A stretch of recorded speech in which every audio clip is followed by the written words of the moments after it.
Okay, so we ended before the dinner break. I hope everyone enjoyed their dinner.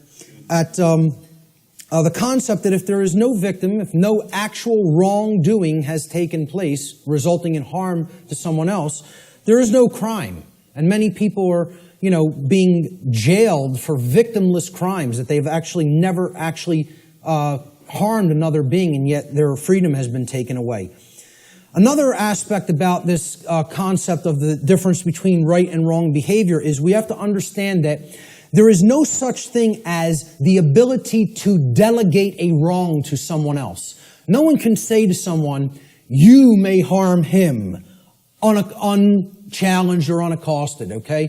That you're allowed to do that morally, okay? No more than anybody can say a group of people may commit a wrongdoing, and they have the moral right to commit it, to commit that wrongdoing. There's no such thing as that. Okay? So this is what many people who believe in things like government believe in, that we can delegate to a group of people who are calling themselves a government something that is not a right and agree, all come together and agree upon, they now possess this right.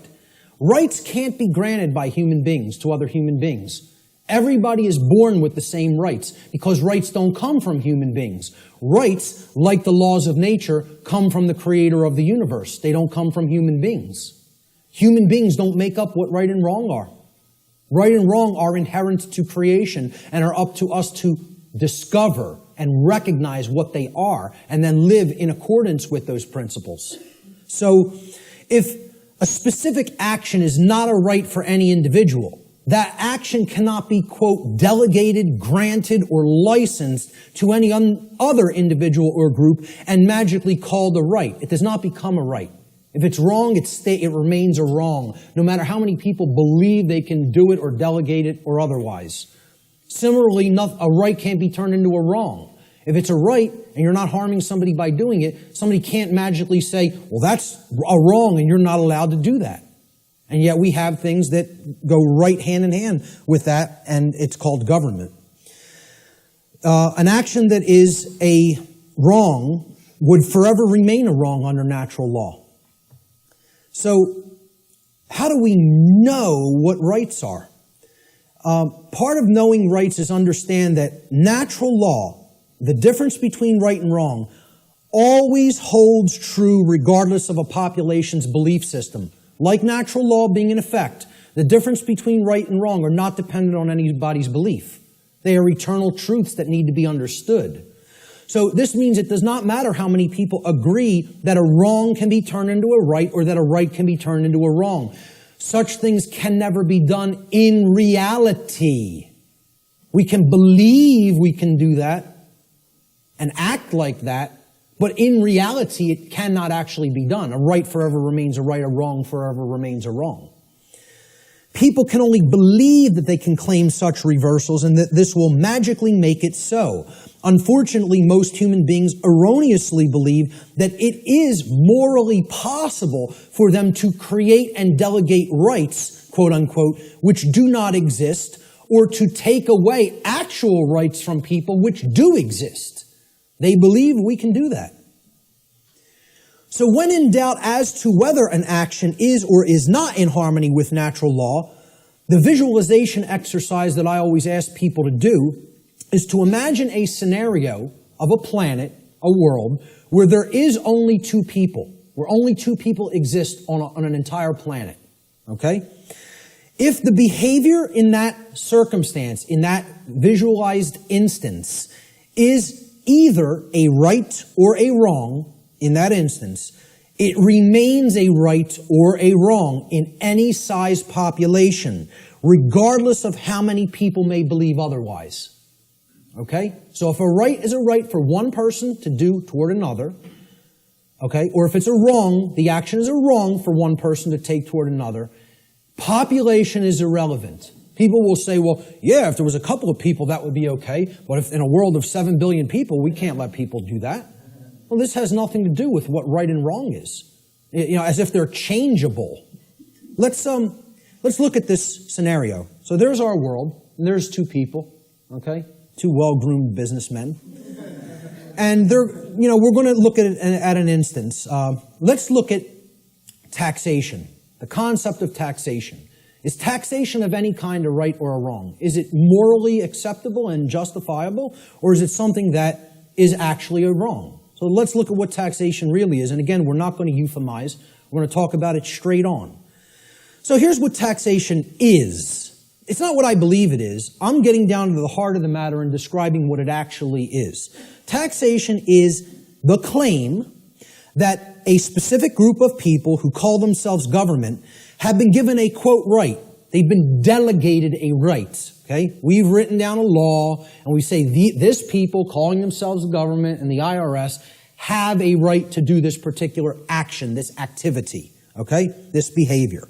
They've been given a right to confiscate, unwillingly, I might add, an arbitrarily chosen percentage of the product of another individual's labor. Now let me just start with this, right? If you ask anybody, how many are you going to voluntarily pay more taxes? Nobody will raise their hand. And you say, why not? Well, because I could barely afford to pay the ones I'm paying now, and I don't want to volunteer any more money toward that endeavor. Quite frankly, I want my resources for myself to use as I see fit voluntarily.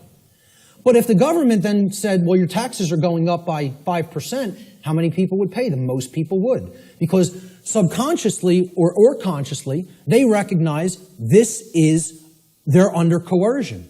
They're actually under duress. They're being told that if they don't give this at the command of the people who are confiscating it, that some form of violence will be conducted upon them, whether through the form of fining them and saying, we're going to take more of your resources, whether by saying, we're going to throw you in a cage and make you stay there for as long as we say you need to stay there, okay? Or by actually conducting actual physical harm upon them. So, again, we're saying that this quote-unquote right is given to individuals who call themselves government, and then they have the right to confiscate this arbitrarily chosen percentage of the product of another individual's labor. Because that's what money is, okay? Or that's what, whatever we make through what we work, that's the product of our labor. We work and then we get compensated for it. So that's an exchange for labor that we have done. That's our property, because we gave labor in return for that.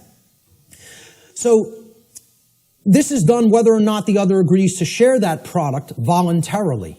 It's not a voluntary process. Coercion is involved. Taxation is enforced by the threat of violence, which is behavior that will result in bodily harm, or imprisonment, which is the taking away of physical freedom of movement, if those from whom the product is being seized attempt to resist this confiscation. This practice is always, quote, justified, and the word justify actually breaks down etymologically. The word justify means to create a right. That's what justify actually means. Jus in Latin means right or law, and then facere means to create or to make. So to justify means to create right, to make a right up and conjure it into existence. So it's always justified or made into a right, quote unquote, by those who claim that such a practice is necessary and required to, quote unquote, uphold the common good. This is the justification offered for the seizure of the product of people's labor involuntarily. Now, if we are honest with ourselves, if we define the concept of slavery, and I think this is a good definition for slavery, would it be fair to say slavery is the involuntary confiscation of 100% of the product of the labor of another human being? That be a fair definition? You're saying you're working, I'm going to take whatever you generate as a result of that work that you're doing. It doesn't belong to you. The product of your labor doesn't belong to you. All of it belongs to me. So you work for me. I take everything that you have been able to amass or create through the labor that you have done. I think everybody here would agree that's slavery. That's as good as a definition of slavery as you're probably going to get.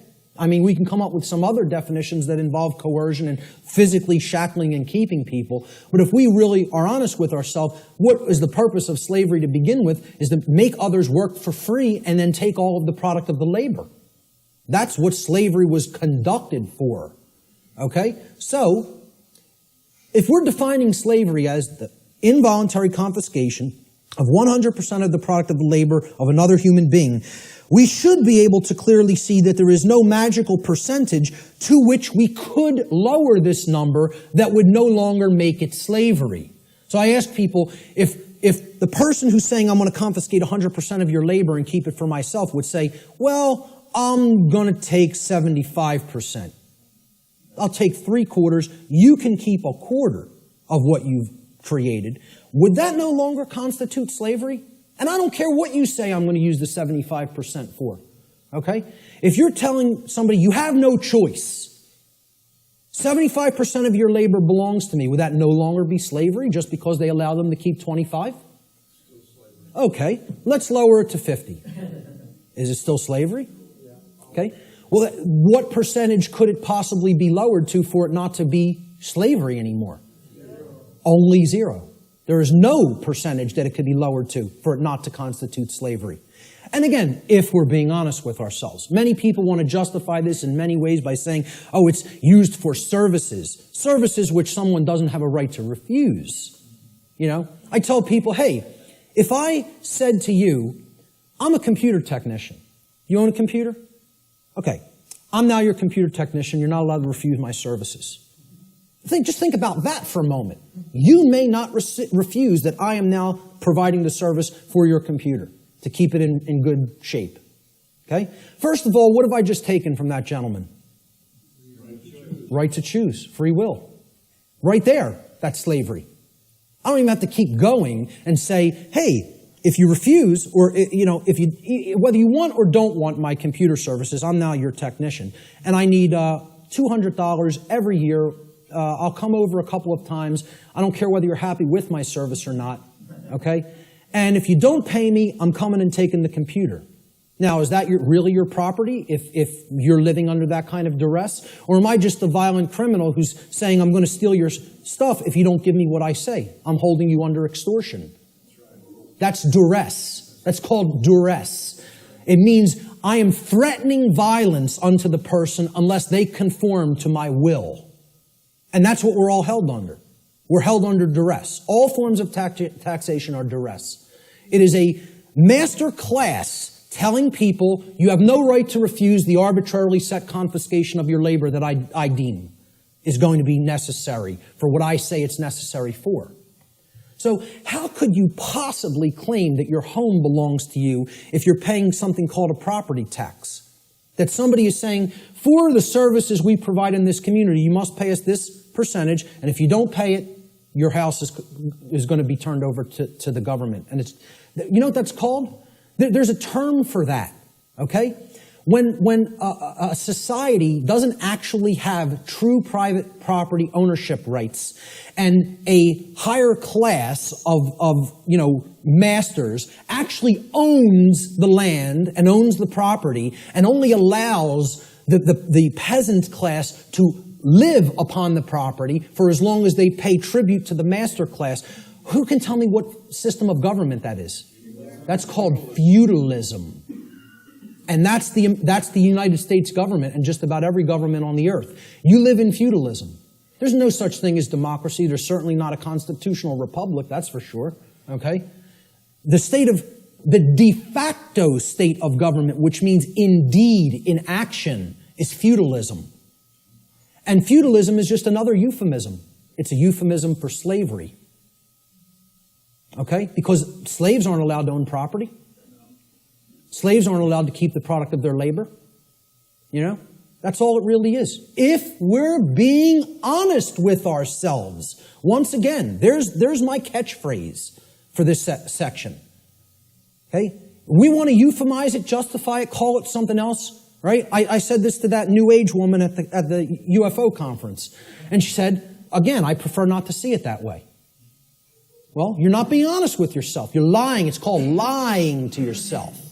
That's what cognitive dissonance is. It's called lying to yourself. Okay? So,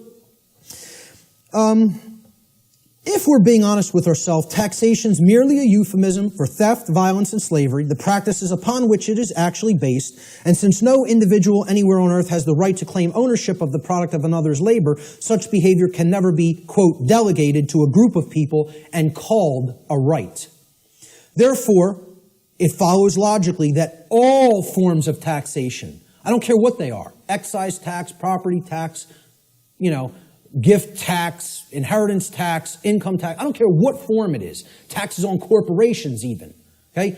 All forms of taxation are always wrong according to natural law because they are all based in the destruction of free will, they are based on coercion, and they are ultimately based upon violence, all of which are wrongdoings, all of which are forms of theft, and all of which not one individual has the right to perform upon another. And this is what people want to justify and believe can be magically turned into a right, just because they want to euphemize it and call it taxation. Let's look at another example. Prohibition.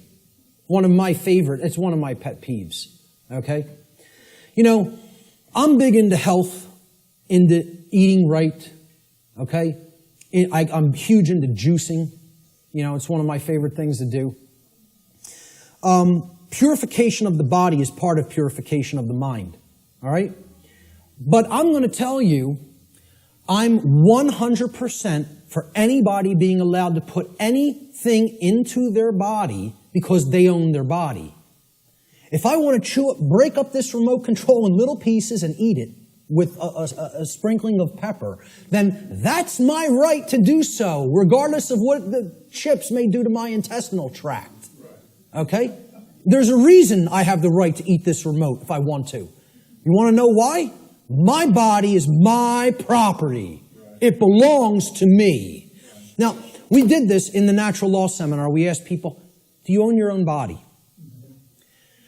Almost every single student in the seminar, now, of course, they immediately answered, yes, I own my own body. The students grasped this, okay? The people they were asking the questions to, okay, because the students were doing the tabulation of, accumulating the answers from people that they asked the questions to.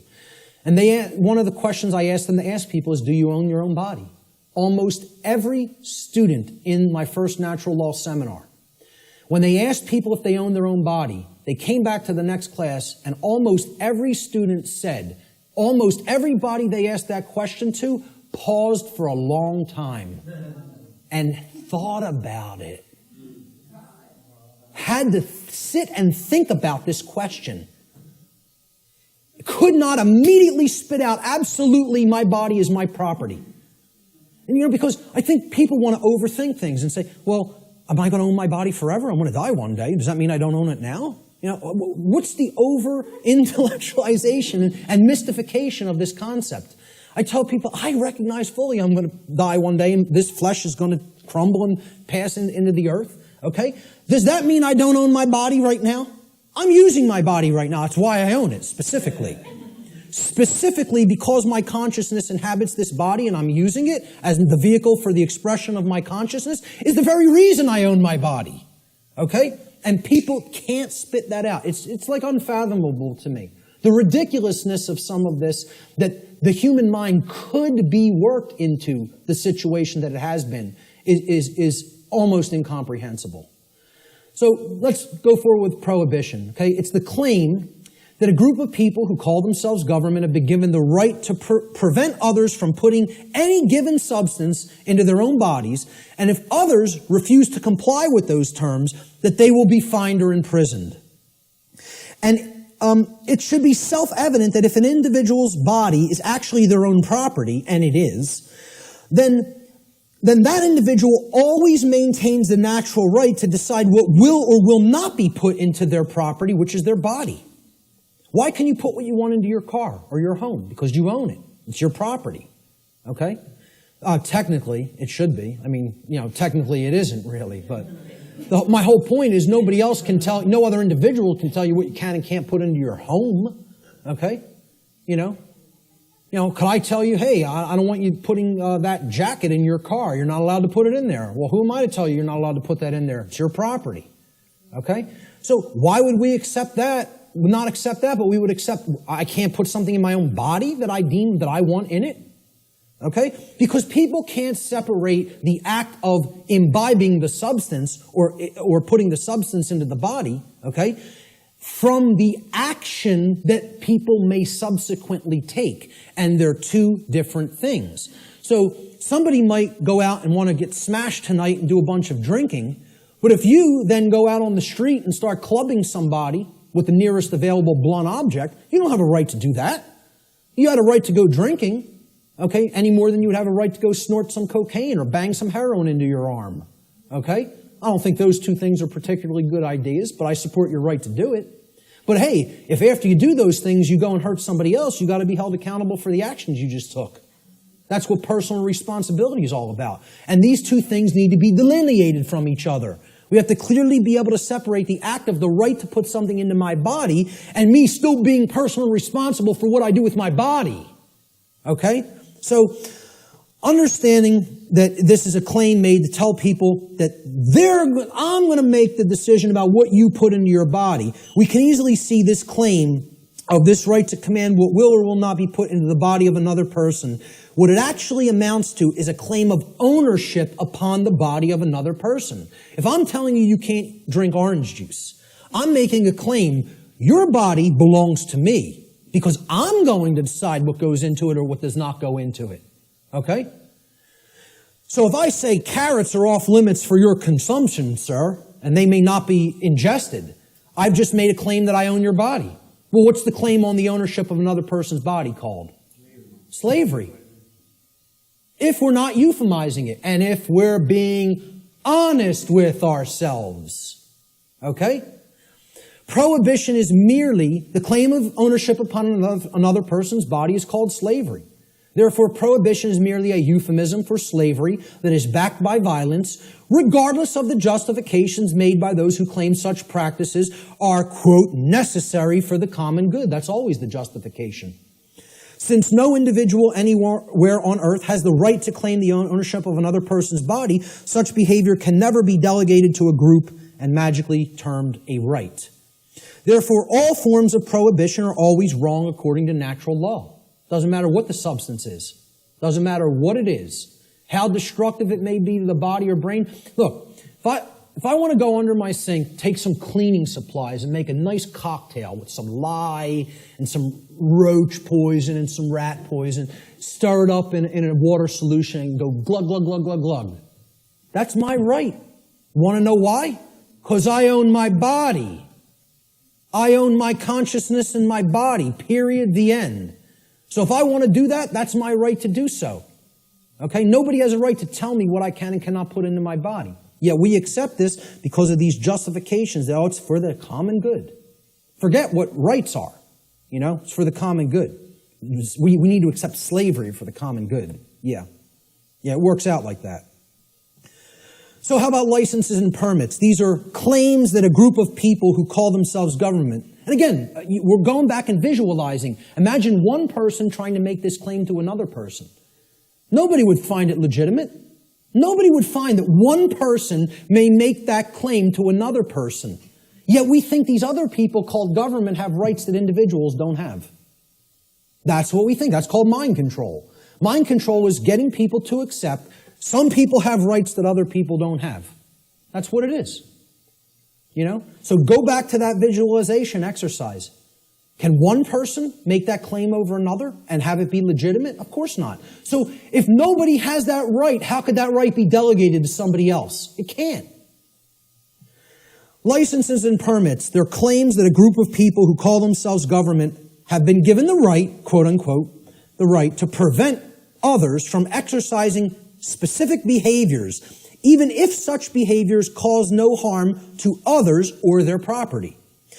Unless those others petition, meaning beg, or pay the government for permission. That's what a permit is. It means permission to be allowed to exercise those behaviors. This amounts to the claim that rights are actually merely privileges that may be granted or revoked by government at any time. Okay? Based upon the people in government's preference their discretion. All right? Remembering that the definition of a right is any action which does not cause harm to another living being or their property, there is no such thing as the right, quote unquote, to stop another person from exercising a right. If something is a right, meaning it doesn't cause harm, there is no such thing as someone's right to stop you from performing that action. Okay? That would be called coercion, which is a wrong. Okay? So the actual ingestion of, let's say, marijuana, for example, harms no one else. You can put that into your body, sit there perfectly peacefully, and not cause harm to another living being. That's called a right, for the very specific definition that it caused no harm. Okay? I would not have the right to tell another individual, you may not do that action. That would be a wrongdoing. Well, it's the same thing for something when it comes to licenses and permits. You're telling people, hey, if you pay me $50, I'll let you smoke that marijuana without doing violence to you. Unless I change my mind. And then I won't give you a permit. I'll just say, hey, you're not allowed to do that. Even something that is a right, like assembling and speaking. Like what was done in the state of Pennsylvania a few years ago when the G20 visited it in the city of Pittsburgh. Okay? The city telling people, we have revoked the right to assemble and speak and petition for grievances. You don't have the right to come and speak. No protests will be tolerated or we'll hit you with sound and water cannons. You know? And people just laid down and accepted it. The whole city of Pittsburgh. You know? Because, we're going to go and ask them for a permit. And they just said no. Nope. You don't have that right anymore. We find you on the street, you're getting blasted with a sound cannon and deafened. Some people went permanently deaf. Permanently deaf. Lost their hearing from what happened in Pittsburgh, Pennsylvania. You see the stuff that was happening in, it wasn't Egypt, where they were hitting people with water cannons recently and killing some of them. It was in the Middle East somewhere. Turkey, correct. You know? Hitting people, some people died getting hit in the eye with such pressure it hits the brain.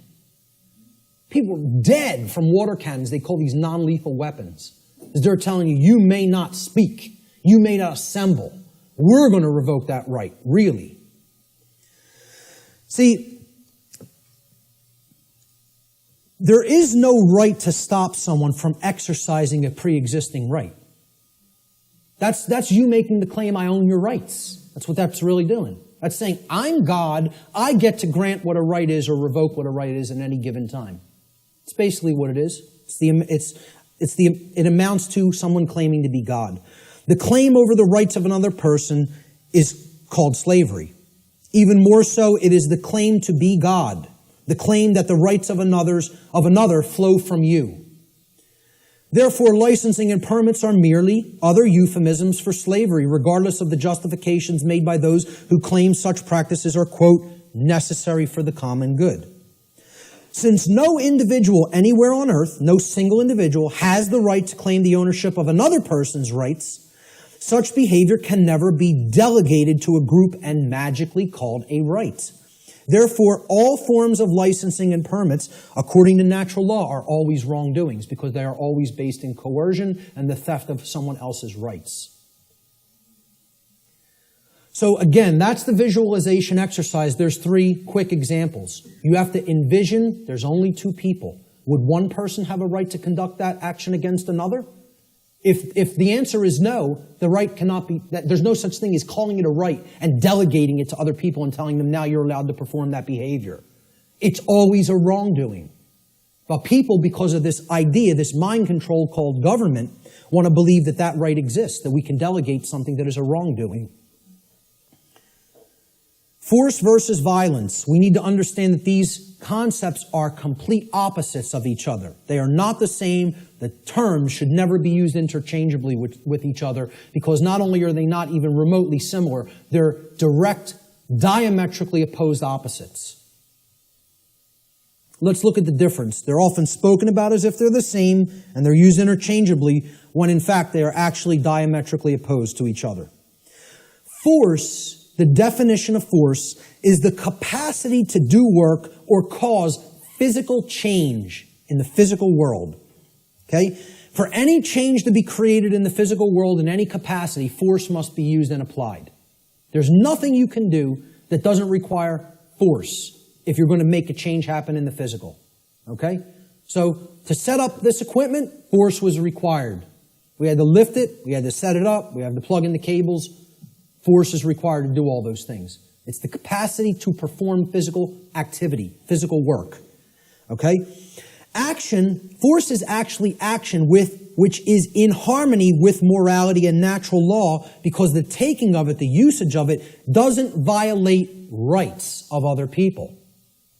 So as soon as you're stepping over the line into coercive usage of force, that becomes violence. The initiation of force for coercive reasons, for coercive applications, becomes violence. That's what makes it violence.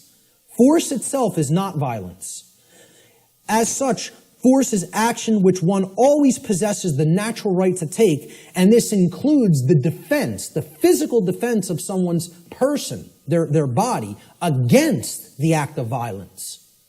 Force may be applied in that situation. When you are accosted with violence, you do reserve the right to use physical force defensively against such an assault. Violence, on the other hand, and this is the key to keep in mind with violence, it is the immoral initiation of physical power to coerce, compel, or restrain unrightfully. No one has the right to ever enact violence, because violence is always starting it. Initiation, that's the key word there. It's the immoral, the unrightful initiation. So, teachers in schools will, if there's a skirmish that happens between a couple of male students one day, they'll say, it doesn't matter who started it. All that matters is who started it. All that matters is who started it. All that matters.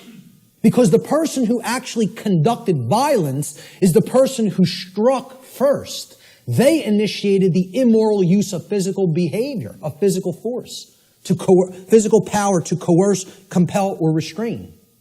Therefore, when the person beats back that physical assault with force, they have not committed an additional wrongdoing. Okay? It's difficult for many people to understand who are in right brain imbalance. They don't want to acknowledge that you maintain the natural right to use force when you are accosted with violent behavior. If someone just came up to me on the street and started swinging, okay, because they want something I have, or just because they don't like the look of me for whatever reason, they don't have the right to do that. If I replied by beating back their attack with sufficient force to put that action down, how many wrongdoings would have been committed? One. Correct. One. Not two. One. Because I maintain the right to defend myself with physical power, with physical force when necessary, when violence, meaning someone else started the immoral behavior. That's what matters, the initiation. Who started it is all that matters. All that matters. And again, it's a very difficult thing for the ego to comprehend. The ego doesn't want to hear that. It's been conditioned so long that responding with force is also violence. We are verbally and mentally equating these two things, and when in fact they are actual complete opposites. Okay, if a kid got hit by somebody else in a school, and then that other kid maybe even said once, stop what you're doing, and then when the other kid wouldn't stop, he punched him and knocked him out. Okay, I would ask other people who struck first. And if the kid lying on the floor struck first, I'd say you got what you deserved. That's it. Because that person had a right to defend themselves. You had no right to strike him. You initiated the violence. He responded with defensive force. Many people don't want to hear that. Because they're very conditioned. And I'm not saying you have to do that. You also reserve the right not to do that. But the right does exist. Both things, both rights exist. You would have the right to not respond with physical force, but you would have the right to respond with physical force. See, that's a free will decision that the person has the right to choose between those actions. I don't even look at either one of them as the high road. You know? Personally, I think if somebody keeps beating somebody and keeps conducting violence to them, and the other person keeps accepting it and never rebels against it and never uses any force to put it down, I almost look at that as the low road. I'm not a pacifist. Not a pacifist. Okay? I am 100% about non-violence, meaning don't initiate harm to other people. Don't start it. Don't start none, won't be none. In street lingo. That's how it really is. Okay? But if somebody else starts it, they're asking to be put down with the amount of physical force that is required to put down the act of aggression. Violence is coercive action. See, that's the key. It's always coercion. Saying, you're going to do what I want you to do, or then I'm going to strike. Then I'm going to commit the act of violence. It's coercive. It's action which is always in opposition to morality and natural law, for the very reason that it involves the violation of others' rights. That's why it's called violence. It's a violation. The act of violation it resulted in violence. Your rights have been violated. That's why it's called violence. It's the same root word. Violence is action which one never possesses the right to take, ever. There is no such thing as the right to commit violence. Doesn't exist. Because violence is the immoral initiation of physical power to compel, coerce, restrain, which no one has the right to do. No, you don't have the right, no one does have the right to initiate that type of action. Force, on the other hand, there is a time and a place to exert that force in a defensive capacity. All right, so we'll talk about that here. This piece of trash comes up to somebody on the street and says, give me everything that's valuable. I want your shoes. Oh, they're leather? Take them off. Take the wallet out, all the jewelry. Give me your purse. Give me your wallet. Okay? It's called a thug. Nobody would believe he has the authority or the right to do that, and we would have the moral obligation to obey this criminal. You know, if the criminal started calling himself government, we might start believing him. Right? But let's say somebody on the street saw what was being done, took out their own 9mm and blew this guy away. How many acts of violence were committed?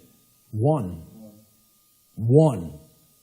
They would look at it like that. But what I understand. But again, that's somebody saying, I prefer not to see it that way. Well, again, perception and reality do not really align in many cases. They're not the same. That person is incorrectly perceiving what is. They're not seeing the truth. And many people don't want to hear that that's the truth because they're very conditioned and they are very well-behaved slaves. You know, as harsh as that is to say.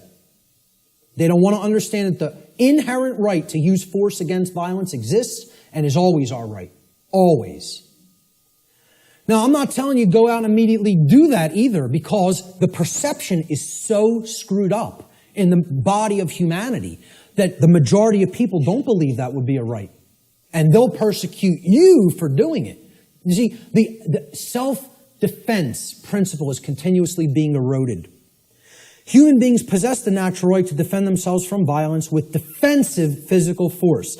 A person who is accosted by violence possesses the right to stop the person who is conducting the violence from continuing to do harm to them with any amount of force that is necessary to stop the attack or the assault, okay, up to and including deadly force. I would say, if you want to be nice about it, give the person one verbal warning to stop. Say no once. After that, it's on. That's it. And that's really my policy. Okay? That would be my policy on the street with an individual. The problem is here, the so-called authorities of the government, like you say, don't want to see it that way, and they're constantly trying to take this right away from somebody. They're constantly trying to say, no, we own the monopoly on the usage of force, and all you may do is wait and be accosted and assaulted until one of us shows up. Well, you know what that's called? It's called a big crock of bullshit, is what that's called. And it shouldn't be accepted by anyone who has any common sense. Shouldn't be accepted by anyone. Unfortunately, again, like I said, people are very, very well conditioned. And they think that this is an example of two wrongs don't make a right. There's no two wrongs committed there. There's one wrong committed, and then there's a right that is being exercised. Big difference between exercising a right that involves the defensive use of force and committing a wrongdoing which involves the initiation of violence. And people got to get clear on this. They have to get clear on it. So the question becomes, does violence magically become a right when it's conducted by government? When they shut down people's free speech rights and assembly rights? Or when they conduct direct theft from people through what's this euphemized form of slavery called taxation? And like I said, I'm not asking you to accept or believe taxation is slavery. I'm telling you, if you don't understand that, you're wrong. I don't care what you think. I'm telling you it is that way in truth and in reality. Taxation's slavery. Shutting down of people's rights is slavery. Telling people what they may or may not put in their body is slavery. It's not my perception. That's what is. Okay? And that's what we're accepting as a people. We're accepting that. These people have no more right to do it than any other individual would. And this concept brings us to the way I try to define and explain to people what real spiritual enlightenment is.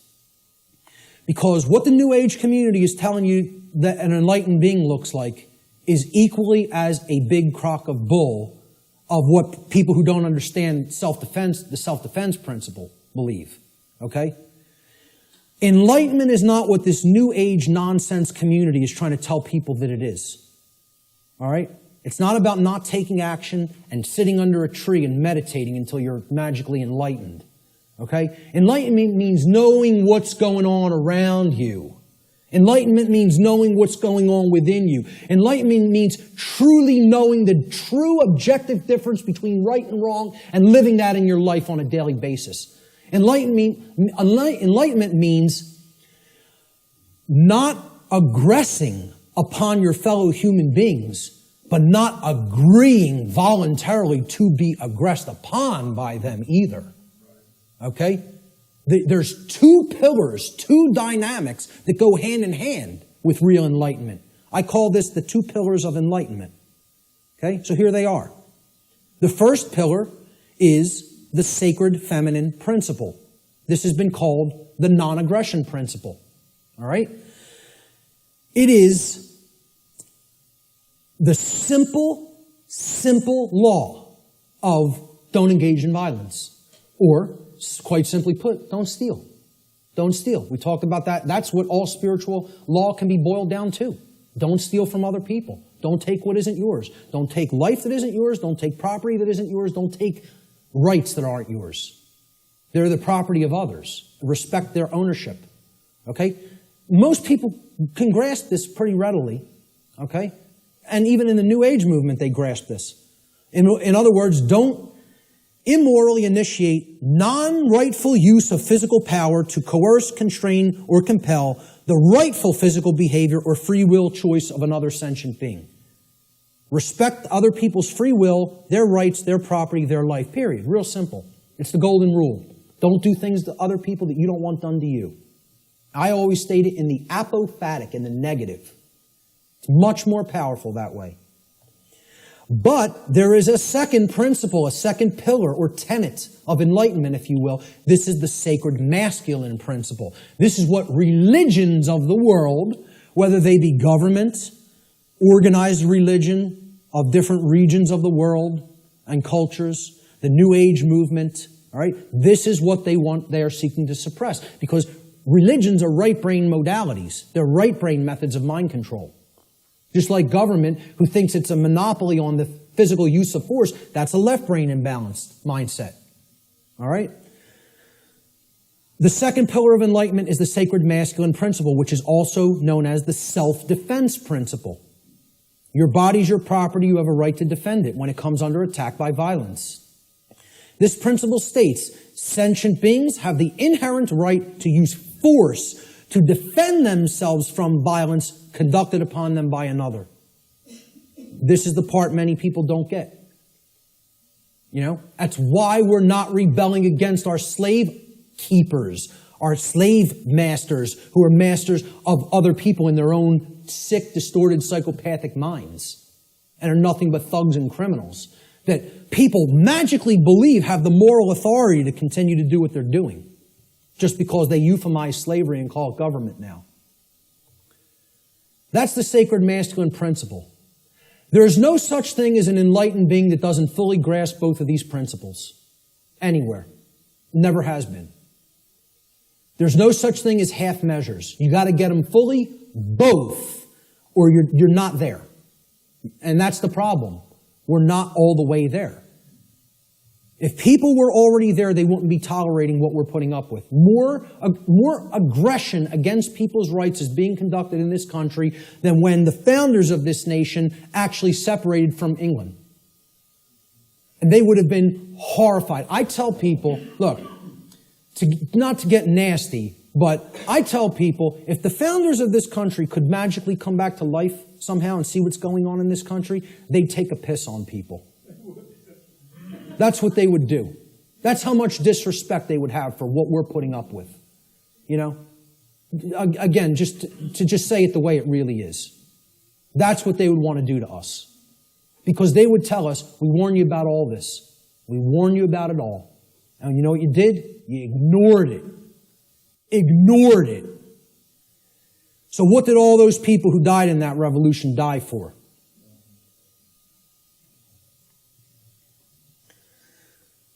We have to understand true ownership.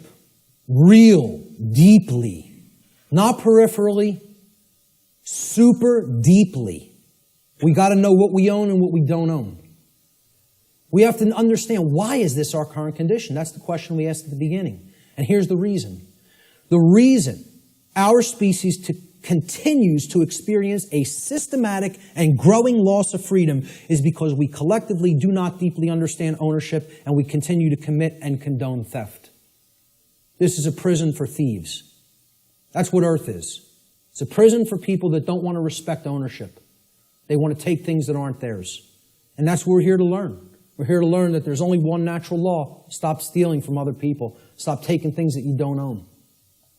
Stop condoning theft of things that other people don't own. Don't condone that activity, that behavior either. So what is ownership? What's the definition? What does it entail? To own a thing means that regarding that thing, an individual maintains three basic things regarding it. The first is rightful possession. It means you acquired it without doing harm to somebody else. You rightfully own it, lawfully own it. Okay? You're in possession of it. You have it in your possession. It is yours. The second thing is you control its usage. Okay? So your house, you control its usage. Your car, you control its usage. Your clothes, you control their usage. My computer is mine. I control its usage. I'm using it. Okay? Control of the usage of something means that you own it. And most of all, maintaining personal responsibility for that possession is the third aspect of ownership. So to own something means I'm in lawful, rightful possession of it. I control the usage of that thing, and I maintain personal responsibility for it. All right? And this is what we have to understand. Natural law can be essentially reduced to one single spiritual law. I gave you the working definition, the soundbite definition before. Here's the super simplified two-word concrescence of all of this information. Natural law gets boiled down to two words. Don't steal. That's it. You want the key out of the prison? You got to understand property. You got to understand all rights are property rights. Stop taking the property of other beings. Stop condoning the taking of the property of other beings. The end. You know, I should just get up here and say, don't steal, the end, everybody go home. Should be that simple. That's the key, folks. That's the key to the prison door. And what we're really talking about here is common sense. That's what conscience is. People don't think of conscience as common sense. They don't think of conscience as knowledge. Conscience is knowledge. It's not action, it's not behavior. It's knowledge. Again, knowledge is the way out of this. Okay? And this is the knowledge that has to be developed. Conscience comes from the Latin prefix con, meaning together, and the Latin verb sciere, meaning to know or to understand. You put them together, to know together, to understand together. Conscience is common sense. Common sense knowing. Common sense knowledge. Literally. From the etymological breakdown of the word. Con, together, science, to know. That's why the problem is people don't have common sense. That's why I'm sitting there almost laughing hysterically that I need to try to teach common sense to people. The ridiculousness of it. Now, what we all need to be doing is doing that work, I know you guys get a lot of this. We need to start reaching out to other people. I'm going to talk about that in a moment. Conscience, the definition of it, is the definitive knowledge of the objective difference between right and wrong according to natural law. Objective. Definitive.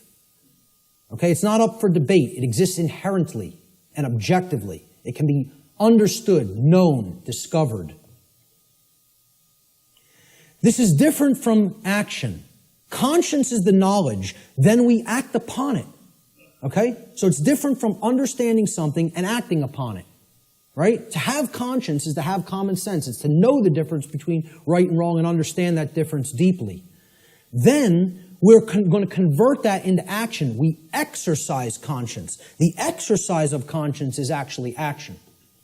The exercise of conscience is the free will choice of right action over wrong action once the definitive knowledge of the objective difference between right and wrong according to natural law has been acquired and integrated into the being. We acquire that knowledge first, understand it, then we act in either accordance with it or disharmony with it. If we act in accordance with it, it's called the exercise of conscience. That's action.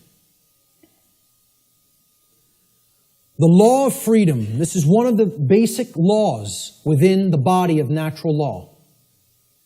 It's real simple. The law of freedom states that freedom and morality are directly proportional.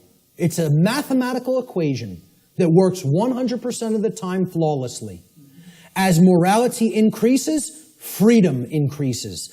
As morality declines, freedom declines.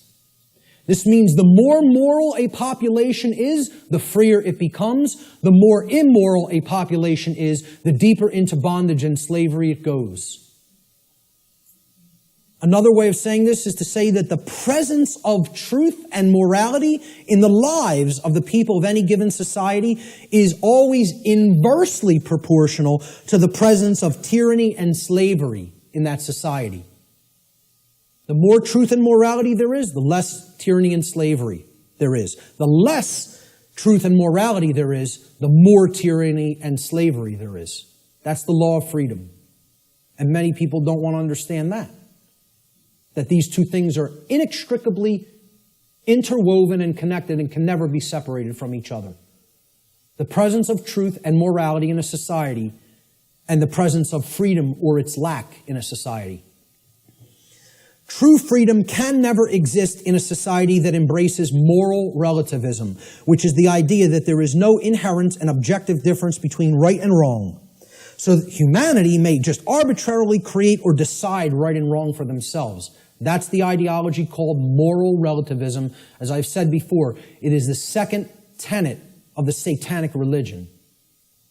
And it is deeply entrenched in this country and in the world. In our polls that we conducted, the psychological little tabulations that we did asking several people questions, 2/3 of people were moral relativists. 66%. Think about that. 2 out of 3 people believe there's no such thing as an objective difference between right and wrong and feel these are just constructs that exist by human beings and we get to make up what's right and what's wrong. 2/3 of people. That's where we're at. That's where we're really at. Natural law versus man's law or government. Here's the differences. Natural law is based upon it's based upon principles and truth, meaning things that are inherent to creation and are not made by humankind. Natural law can only either be harmonized with due to knowledge and understanding or rejected due to ignorance. So it's not something that is based on compliance because we fear the punishment that would result of not understanding it. Okay, if you don't understand it and live according to it, the result is inescapable. Because men and women are not actually creating the result. Okay? The universe is bringing that result to us, intelligently and dynamically. All right? In other words, once again, this is about consequences. You behave a certain way, there's certain consequences. You change the behavior, you'll change the consequential results. Natural law is universal, which means that it exists and applies anywhere in the universe regardless of physical location. There is no place you can go in the physical universe to escape natural law. Let me know if you find a way out of this universe and into another where natural law no longer applies, and we'll take a look at it together. But until you figure out the way out of this universe and into a place that's not governed by law, you're bound by natural law. Okay? Natural law is eternal. It will exist for as long as the universe exists, and it is immutable. Exists and applies for as long as the universe exists and cannot be changed by anything humanity is capable of doing or any other species in the universe is capable of doing for that matter. Man's law, on the other hand, let's look at how this contrasts with natural law. It's not based on principles and truth, it's based on dogmatic beliefs that are programs that are running in the human mind. These are constructs of the mind that operate like programs. Man's law is complied with due to the fear of the punishment that will be conducted upon people who attempt to not comply with it. It's most of the only reason people ever comply with the law of man. And that's a very low state of consciousness, fear. That really is only going to get you all the negative things that we say we don't want if we're in that vibration. Man's law differs with location based upon the whim of legislators, like prohibition.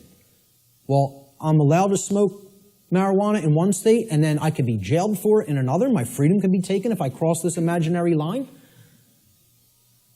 Okay, I'm a gun owner, okay? If I take certain weapons that I own across an imaginary line, I could be jailed for years.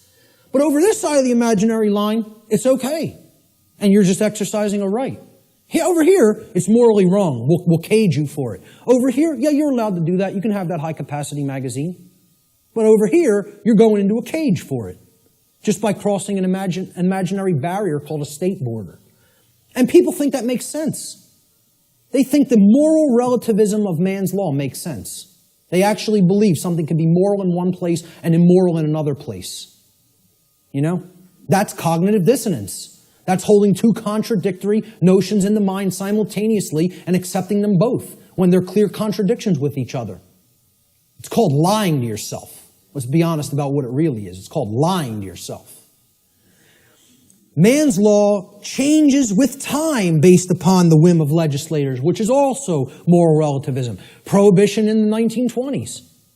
Oh, it was legal to possess and consume alcohol. Then for years it became illegal to do so. Then it switched back to becoming magically moral again. We won't cage you for doing it. Well, it changes over time based on our preferences and likes and dislikes. Yeah, we get to make up what law is, what right and wrong are. It's called moral relativism. All right? And it's one of the tenets of Satanism. So what does this mean for the law of man, actually? You know, that people seem to have so much respect for. You know, we're a nation of laws written by men. You know, we don't give a damn about moral law. We don't really give a damn about what's right and wrong. You know, but we have so much respect for the law of man, which people actually believe is somehow based in morality, when it's nothing of the kind could be further from couldn't get any further from the truth than that. It's based in moral relativism, which is about the whims of the legislator at any given time or place. You know, you listen to certain forms of music in certain countries in the Middle East, you could be jailed for years just by putting a certain song on. Imagine this. Now, and we would think that's unacceptable and deplorable. Yeah, we think, you have this 30-round magazine here, this state only allows 10 cartridges to go into a magazine. I bring the physical object, even if it's not loaded with any ammunition, into another state, I can be put in a cage. Physical piece of plastic. You know? It's just total nonsense. Either something is a right and you're allowed to own it, and you need to be responsible for it, or it's not a right because you're harming somebody. You know, it doesn't get any simpler than that. So what's this all mean for man's law? In light of natural law, what does it mean? To understand natural law, what does that mean for the laws of man here on earth? Well, what it actually means, it's simple if-then logic to apply. If a particular man-made law is in harmony with natural law, then it follows logically that it is redundant. It is stating the obvious. It is stating what is already known. It's like saying, I'm going to write down, yes, during the day the sky refracts a blue frequency. The sky is blue. I'm going to write that down and make it so. Well, it's redundant. It's self-evident. You can go out into the sky and look at the natural color of the sky on a clear day and see what the frequency is with your own eyes. No, you don't need to have it written down. Okay? It's a redundancy. So if it's in harmony already with natural law, it's stating a truth that is already there. It's an inherent truth. It's pre-existing. It's self-evident. Therefore, the writing down of that concept and calling it a law is irrelevant and unnecessary. Now let's look at the opposite. What if something that man writes down as a law is in direct opposition to natural law? So if a particular man-made law is in opposition to natural law, it follows logically that it is both false, meaning that it is incorrect. Okay, that's what natural law is. It's based in truth, that which is. And it's also immoral. Because if it's not based in natural law, it means that it is doing something that is actually harming somebody by taking something from them that doesn't belong to you. Like taxation, like permits and licensing, like suspending rights that do already exist, etc., so forth. All right? So, therefore, it's wrong, and it cannot be legitimately binding upon anyone.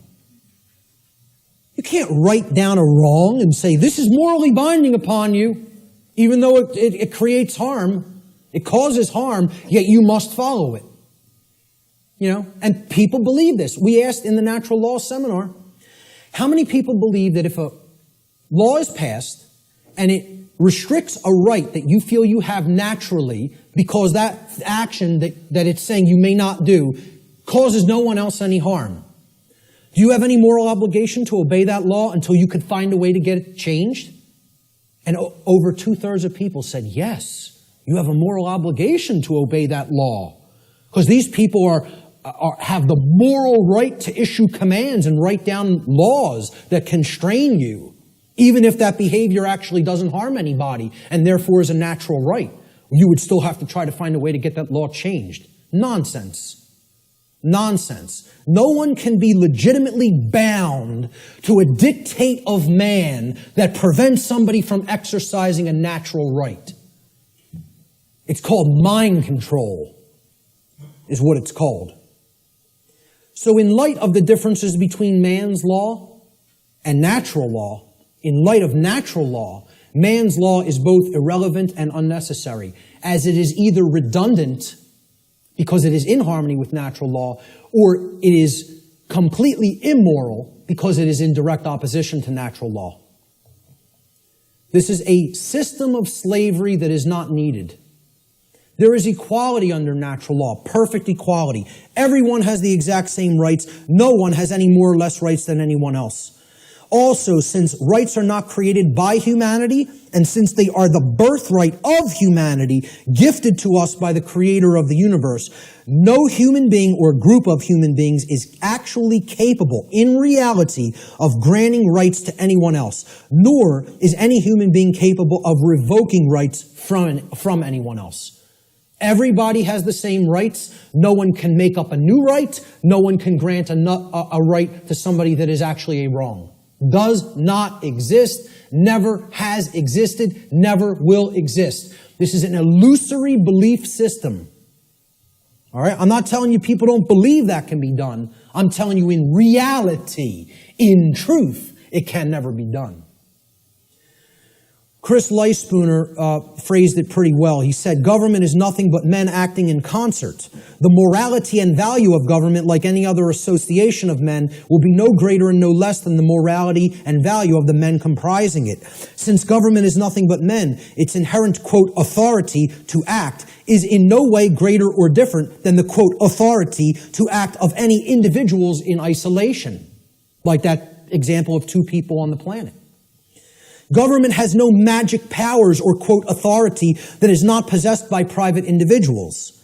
Let he who asserts that government may do that which the individual may not do assume the onus of proof. That means the burden of proof, and demonstrate his contention. And you know what? There's nobody on this planet that can do that. Because when it comes down to it, if you're telling somebody else they may either commit a wrong against somebody else or prevent someone else from exercising a right, that's a lie.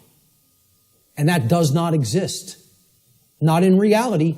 It exists in a diseased mind is where it exists. Only in a sick mind is where that belief exists. You have to be imbalanced in the mind, in the psyche, to believe that that's true. It's a mental illness. I mean, that's what it really is. The word government, you break it down. People say this word every day almost, and yet they've never looked at the etymological roots of the word. It comes from the Latin verb gubernare. Once again, no V in classical Latin. No V, okay? So again, V's were rendered as either B's or P's in classical Latin language. So you could write this in what would be more modern Latin as guvernare with a V. But in classical Latin or ancient Latin, there is no V, so it would have been rendered with a B, gubernare. Now, what's the election of a governor called? It's called a gubernatorial election. Gubernatorial. Gubernare is in there. Okay? Gubernare means to control. The verb gubernare in Latin means to control. The Latin noun mens, which is where the second part of the word ment is derived from, means mind. Okay? So you put these together, and the word government actually literally, from its etymological roots, means to control the mind. Or in other words, mind control. Now, I'm going to put something else up here for a moment. The etymological origin of the English suffix ment, M-E-N-T, is often debated in this etymological breakdown. All right? And I've gotten stuff about this constantly, and I've told people I'm not interested in hearing about it anymore. I know where this comes from. I know why the creators of the English language made it so. Made it like this. Okay? It is overwhelmingly clear by people who have studied linguistics and the origins of words, okay, in English from ancient languages, that the creators of the English language deliberately chose the Latin noun mens, meaning mind, to represent or mean in English the state of or the condition of. And this was done in direct keeping with the first principle of natural law, as we've already discussed, the principle of mentalism, which demonstrates that in order for any particular thing, event, or circumstance, any state or condition to exist in manifested reality, it, as it currently does, which is known as the plane of effects, it must have first existed in the plane of causality or the mental realm, the mind. Okay? We've already looked at that principle of natural law. So, anything that ends in ment, the original etymological derivation means that it was made that way first by a state of mind which led to its creation in physical reality. Okay? Any word you can think of that ends in M-E-N-T, meaning the state of or the condition of, means it happened in mind first, and therefore it led to the state of or the condition of in physical reality. Okay? So, when I say that government means mind control, It literally does, and that is an accurate etymological breakdown. Okay? The word mens was deliberately chosen for specific reasons. And I just explained the reason of that meaning, the state of or the condition of. And many people want to hotly contest that. I'm telling you outright, they're wrong. They don't understand why that was chosen. Mens, meaning mind, was chosen deliberately to mean the state of or the condition of. Government is based on this illusory and false concept called authority. People think certain people are authorities, that they actually have rights that other people don't have. The right to command, compel, coerce, and tell people, this is right, this is what you're going to do, and if you disagree, I have the power to actually compel, coerce, or constrain you against your will. If you're not harming anybody, even in the taking of that action. Authority is based upon an equal illusion that is called jurisdiction. Now, if we break down this word, it comes from the Latin noun. Jurisdiction comes from Latin, jus juris. Jus juris in Latin means law. Juris is the possessive case. And the Latin verb dictere. So, jus dictere, juris dictere, jurisdiction. Okay? Dictere means to say or to speak. Thus, jurisdiction literally means to say what the law is. Or in other words, we get to make up what the law is. The law is not something that exists in nature and is based upon right and wrong and truth and morality. No, we get to make it up. We're God. We get to say what's right and what's wrong. And therefore, since we make the law, we're the owners of these people. They're in our jurisdiction. You know, we own them. And we get to make up what they're allowed to do and what they're not allowed to do.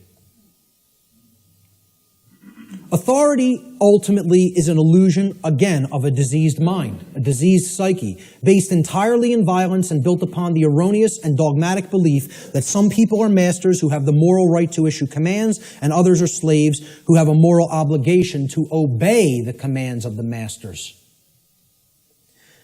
I don't care what you want to call it. You can euphemize it any way you want. I call it what it really is. Slavery. That's what it really is. Doesn't come down to anything else. You can call it whatever you want, euphemize it, try to make it sound as nice or as pleasant as possible. It's all one thing. It's called slavery. It's always immoral, and it needs to be ended. That's it. And we have to develop the knowledge and the courage to end it. The knowledge, the care, and the courage to end it. The belief in the legitimacy of, quote, authority, this illusory nonsense notion, is the belief in the legitimacy of slavery. Anybody who believes in that authority is legitimate and government is legitimate, whether they want to admit it or not, or know it or not, or understand it or not, I don't care what they believe. They are advocating the legitimacy of slavery.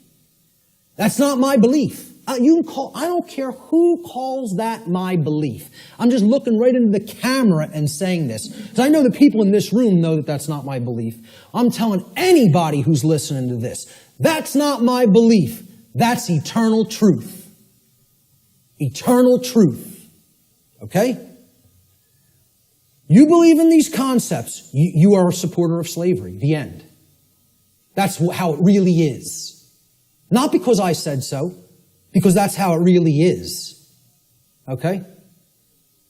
And that's called mind control. For somebody to believe that slavery is legitimate, you gotta be under deep mind control.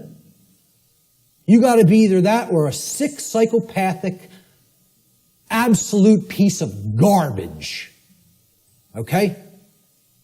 One of those things or another is true if you believe in those concepts. And again, I'm not afraid to tell it to somebody right to their face like that. I don't care. I'm not here to serve truth, make friends, or be liked. I'm here to tell people what the truth. I'm not here to serve human beings, make friends, or be liked. I am here to serve the truth. Whether it will be accepted is not up to me. I'm doing what I'm charged to do by creation. Okay? Whether it's accepted is somebody else's karma, not mine. Ultimately, authority is the idea that man can become God and through, quote, jurisdiction, dictate the law. What the dark occultists of this world, who are behind ostensible governments in the world. You know, they set up all of these institutions as temples, right? What this sick psychopathic priest class ultimately believes is they're going to become God. We're going to turn natural law on top of its head, and we're going to rule in hell. That's it. We're going to rule in hell. It's a religion. This is a religion. Okay, government's a religion. The concept of authority is a religion. Most people don't see it that way. And I mean religion in the term of false religion. Okay? It comes from the Latin religare.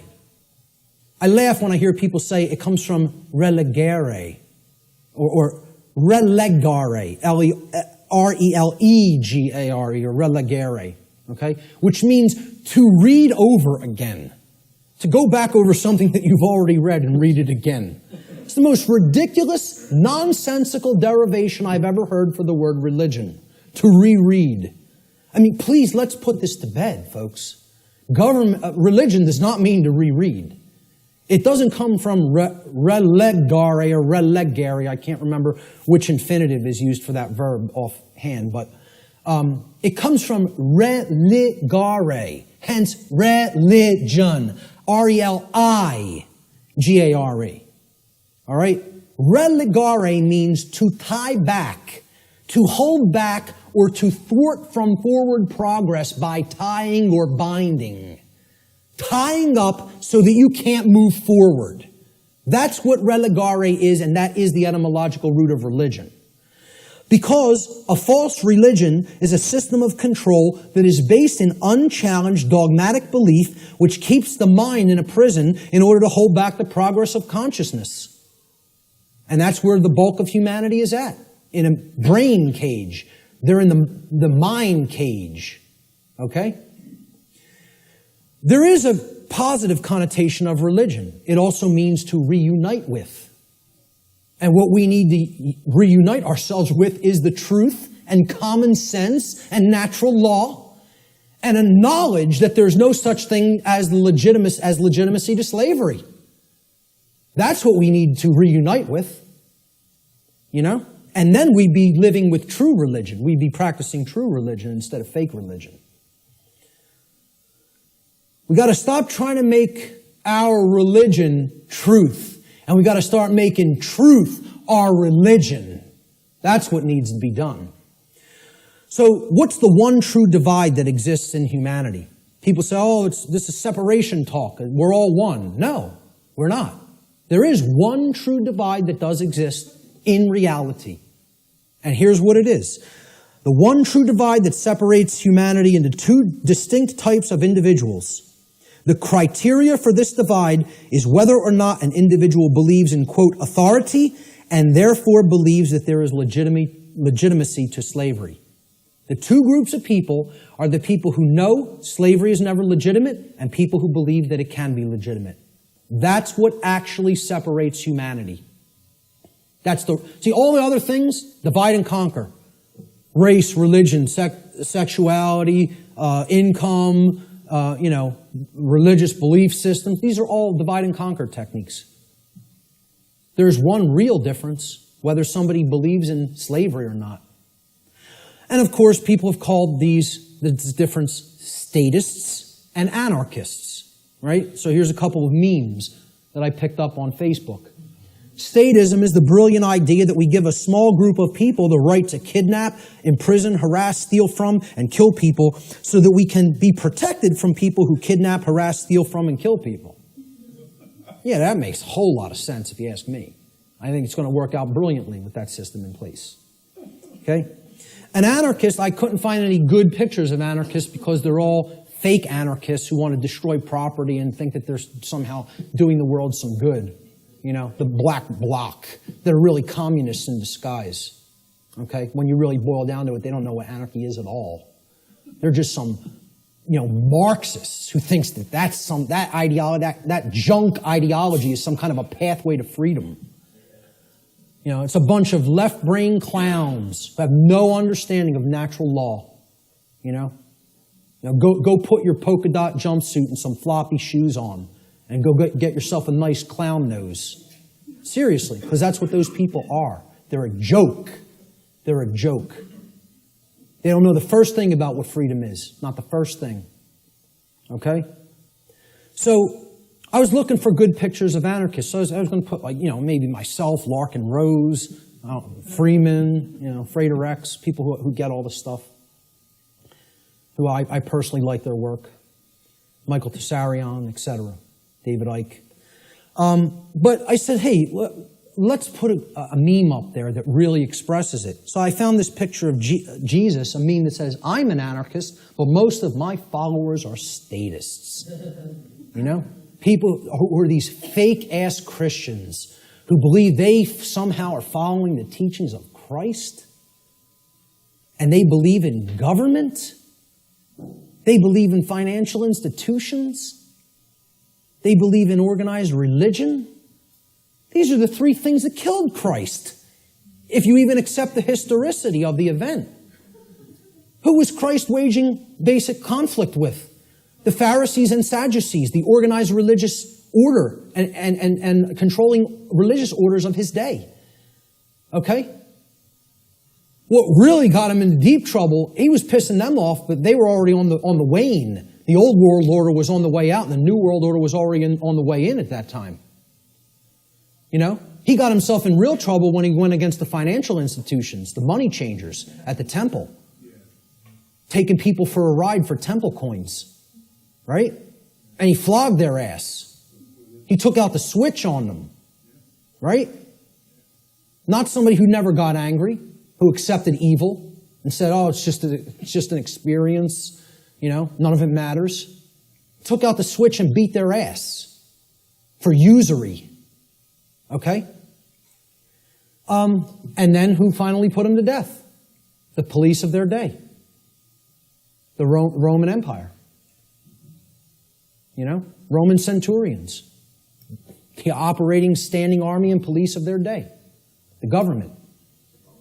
So who is he waging spiritual warfare against to try to bring righteousness into the world? And again, I don't care whether you accept it as historical fact or spiritual allegory. I could care less. Believe what you want. Doesn't matter. All that matters is the teaching. He was waging spiritual war against the three entrenched, mind control, religious establishments of his day. Organized religion, organized finance, and government. And people don't see it that way, so-called Christians. Because they're not interested in the real teachings. They just want to call themselves something and identify it and say, oh, that magically makes me this. Because you go to church on Sunday doesn't make you a Christian. No more than going to a synagogue would make you align with the true teachings of the Torah. No more than, attending a mosque would align you with the true teachings of Islam or any other religion, to take the core essence of the teachings of morality from those systems, They're all people who claim these faiths in name only when they don't understand real freedom. So a statist is an individual who erroneously believes there's such a thing as authority that is vested in certain human beings, magically giving them the right to rule over other people. This authority means that certain people who we call government have the, quote, moral right to issue commands to those whom they rule, those under their jurisdiction, and that their subjects or slaves have a, quote, moral obligation to obey the arbitrary dictates or laws, quote unquote, that are set by their masters. Most simply put, a statist is nothing more than someone who believes in the legitimacy of slavery. Conversely, an anarchist, a true anarchist anyway, is one who knows that there could never be legitimacy to authority or government, because those terms are simply euphemisms for violence and slavery and coercion, which are always immoral and in opposition to natural law. Let's look at what the word anarchy really means. Again, you got to break it down. From the Greek prefix an, which means without or the absence of. And the Greek noun archon, they're written in Greek script, which means master or ruler. And again, I mean externally. One who externally rules another or claims to be the master of another. That's what the term archon means in its connotation. Anarchy, as we can see by putting these together, does not mean without rules. The word archon does not mean rules. Okay? Because there's always going to be rules in effect called natural law, the laws of morality. It means rulers, imposed rulers. That's what archon means in Greek. It literally means anarchy now, putting it together. An, absence of, archon, master or ruler. The absence of masters or rulers. Externally imposed masters or rulers. Meaning, when we put it together, okay, it means without rulers, without masters. Now, if you give people that term, no masters, no rulers. No masters, no slaves. What word are they going to associate those phrases with? Freedom. But if you tell people, what does anarchy mean to you? What do you associate it with? What are they going to tell you? Chaos, which is the exact opposite. That's in that other column. Okay? They have deliberately obfuscated the meaning of the word through a mind control technique called endless repetition. If I could keep telling you a word doesn't mean what it means, that's not a projector, that's a hammer. Hey, could you check out my hammer over there and make sure it's projecting the image on the board correctly? You know, the bulb burned out in my hammer. I might need to go buy a new hammer. If I kept doing that endlessly for years and years and years, people would start calling that device a hammer. If I got enough people to keep calling it that. So they've gotten enough people to call freedom chaos. Think about that.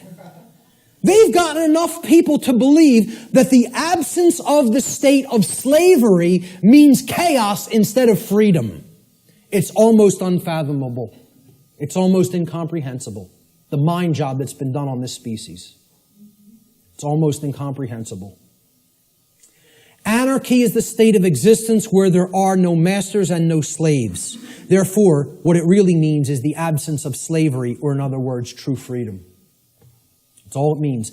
I prefer to call it anarchony, okay? Keeping the entire word archon instead of taking out the O-N, okay? If we keep that there and call it anarchony, and I say I'm an anarchonist, people will ask, well, what the hell is that?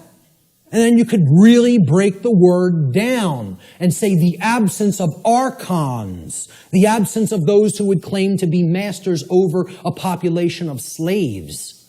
That's what an anarchonist is. It's saying that's illegitimate, that's unnecessary, and that we need to do away with that state of existence. Okay? So we look at these two, this true divide again, the statist and the anarchist. I call the statist the archonist.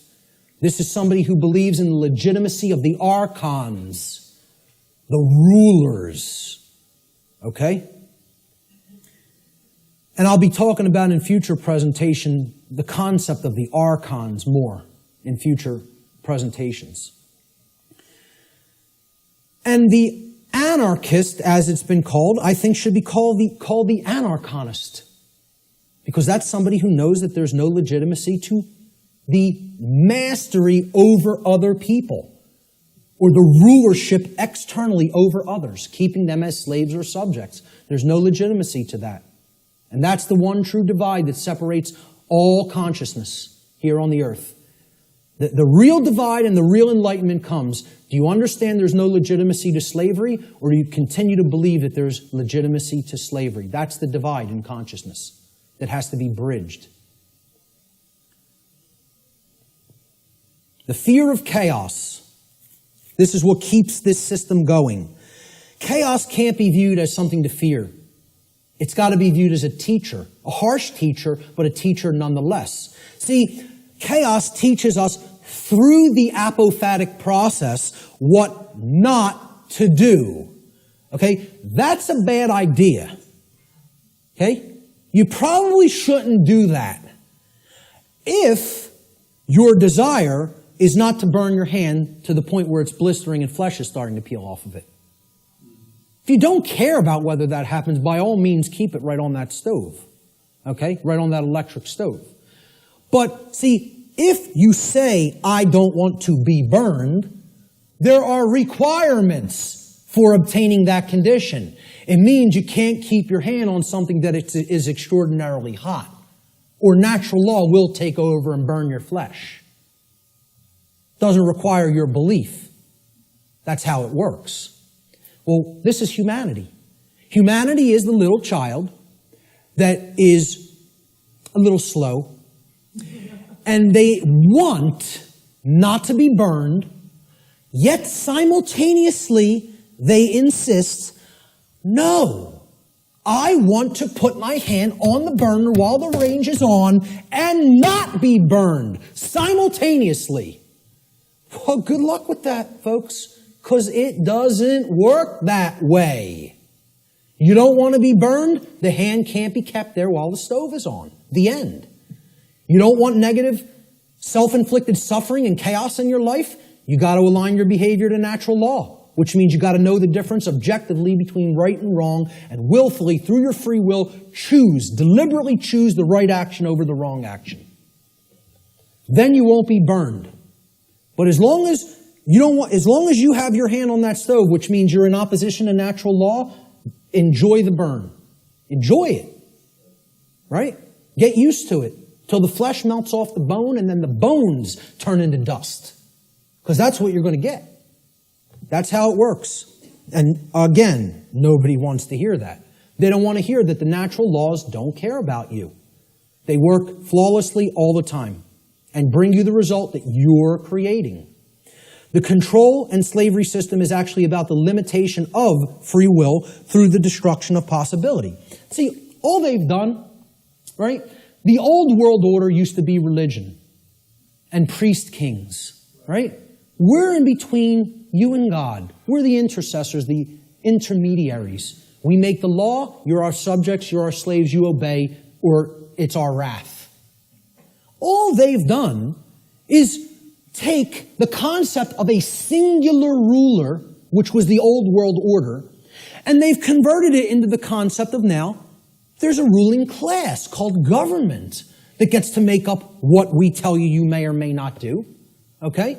And they're up here at the top of the pyramid now. That's all. They turned it from a monarchy to somewhat of an oligarchy. But it's the same concept. We're the moral masters that you have a moral obligation to obey, and you're the slave class, that has an obligation to obey our commands. That's it. Nothing changed.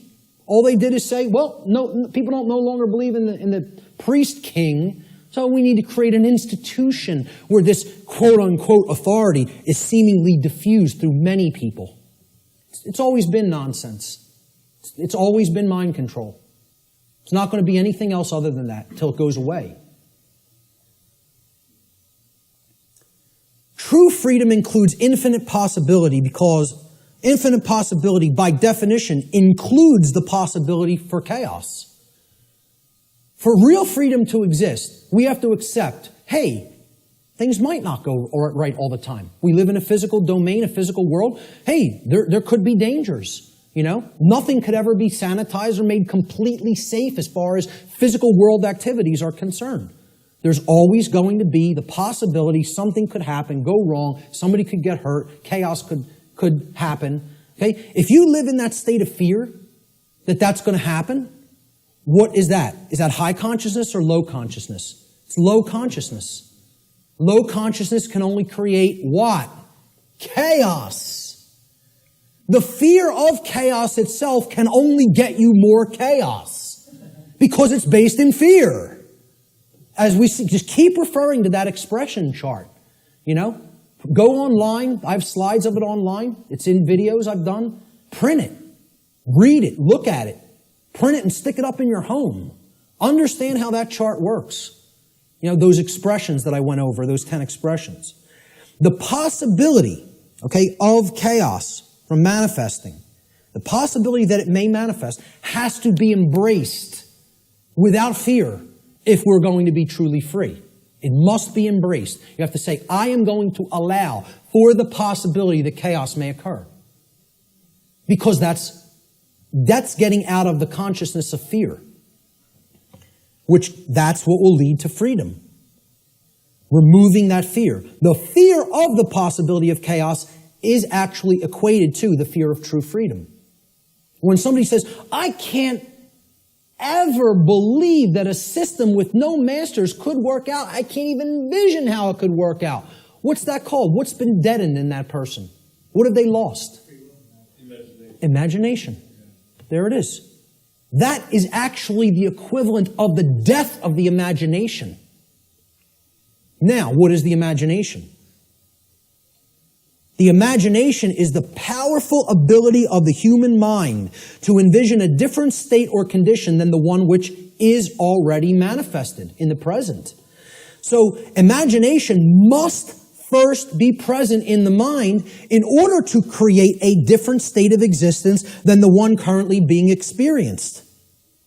And this is because, according to the principle of mentalism, for any different state to manifest in the physical world, the plane of effects, it must first exist within the mind or the plane of causality.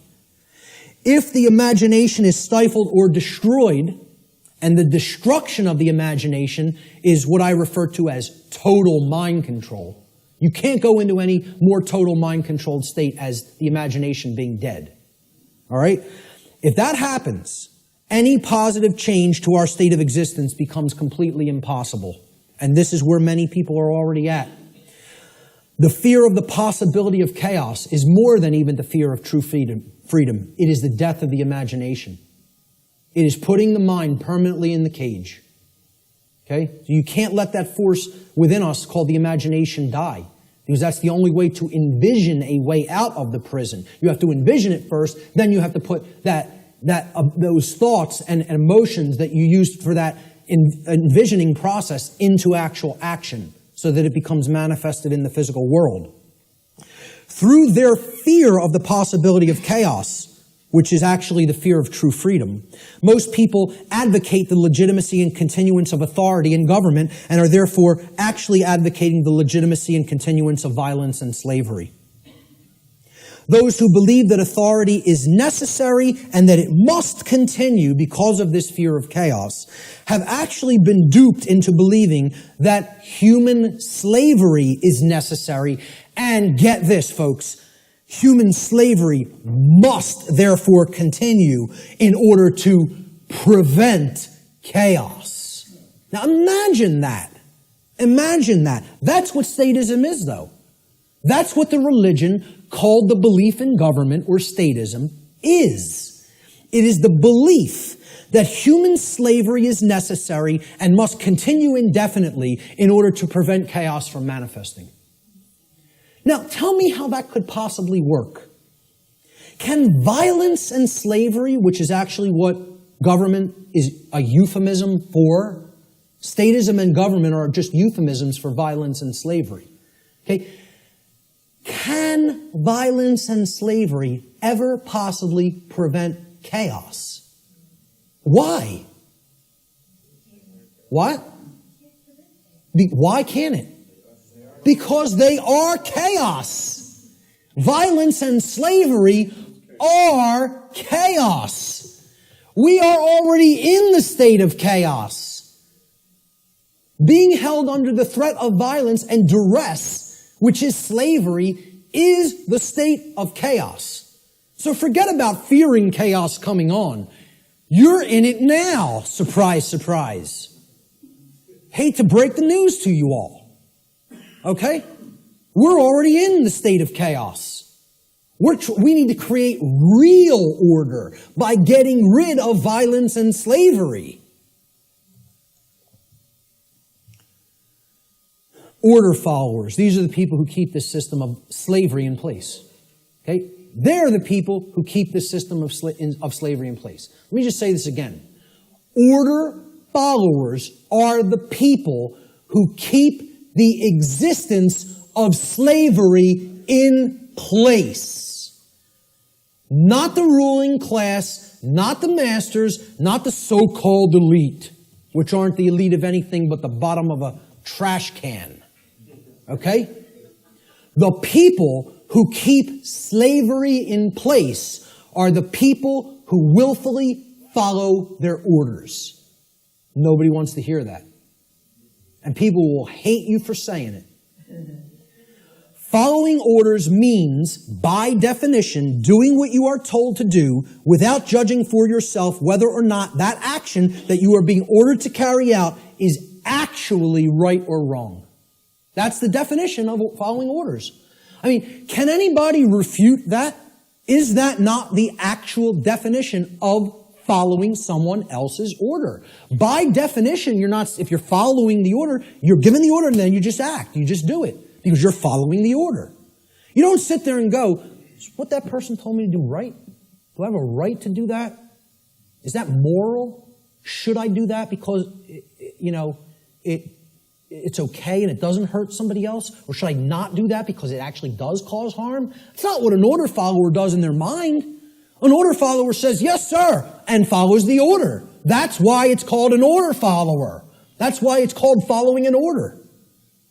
So that's the definition of what an order follower is. It's not my perception of what an order follower is. It's the actual definition of order following. Okay?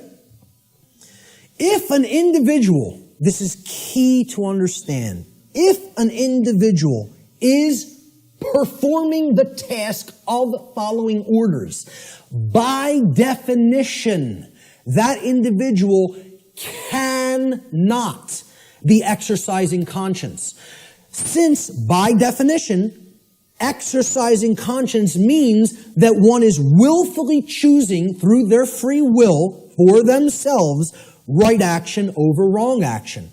So the concept of following orders is completely polar opposite to the concept of exercising conscience. You cannot be doing the same things simultaneously. It's impossible to do those two things simultaneously. They are contradictions in terms by definition. Okay? Most people don't grasp that. Okay? By definition, if you're following orders, you cannot be actually exercising conscience, which involves free will choice based on the knowledge of right and wrong. Here's what order following gets us as far as a nation is concerned. Not that we're not already there, not that these people already didn't take us. Because we're taken by them already, covertly. They took us through the school systems. They couldn't beat us militarily. So they said, well, let's send our ideologues over there and get into the minds of their children. And if you don't believe that's what happened, you're very, very, very naive. Not only the Nazis, but the communists as well. Because really, it's all just forms of socialism. That's what feudalism is. Worldwide socialism is, there's no such thing as private property. State owns everything. Rights don't exist. Property rights don't exist. Everybody's a feudal serf again. It's called neo-feudalism. I don't care which branch you come at it from. You want to come at it from the left, that's called communism. You want to come at it from the right, that's called National Socialism. Communism, international socialism. They're both the same force. It's called feudalism. Let's just call it what it is. It's called feudalism, which is in itself just another euphemism for slavery. They want neo-feudalism, which is the New World Order of slavery. Okay? And it's already here. It's not something that's coming. It's here now. The object is to get out of it. This is the result of following orders. That's what following orders gets to society. Following orders should never be seen as a virtue. Following orders is evil. I don't care whether you're, I don't care if somebody who is considered a holy man gives me an order and I follow it, I've just committed an act of evil, as far as I'm concerned. If I'm acting based on solely what somebody else has told me to do, that's evil. There's no morality in it at all. At all. At all. It's not a virtue. It's evil. Okay? Let me just make that so abundantly clear and state it so unequivocally. There's no such thing as any possible moral following of orders. The two terms are contradictory. All right? I was just following orders is never a valid excuse or justification for immoral criminal behavior, and this lame attempt to abdicate personal responsibility should never be accepted as a valid excuse for such behavior. And why it's done is through justification. And again, that means to create a right, from jus, meaning right or law, and the Latin verb facere, which means to make or to create. And this is what they say. I was just following orders. I was just doing my job. I was shutting down your protest. You don't have a right to speak. The politicians commanded me so. So I just came out and I was just doing my job, hitting you with a sound cannon. You know, just doing my job, just following my orders. It's a justification. You're a criminal. There's nothing moral in that. There's nothing virtuous in that. It's called criminal behavior, criminal activity. And what they do is try to create it into a right, make it into a right by a justification. And nobody should ever accept their justifications. Because you know what their justifications is? You know what they are? It's called a 100% crock of bull that is a complete lie. It's a lie.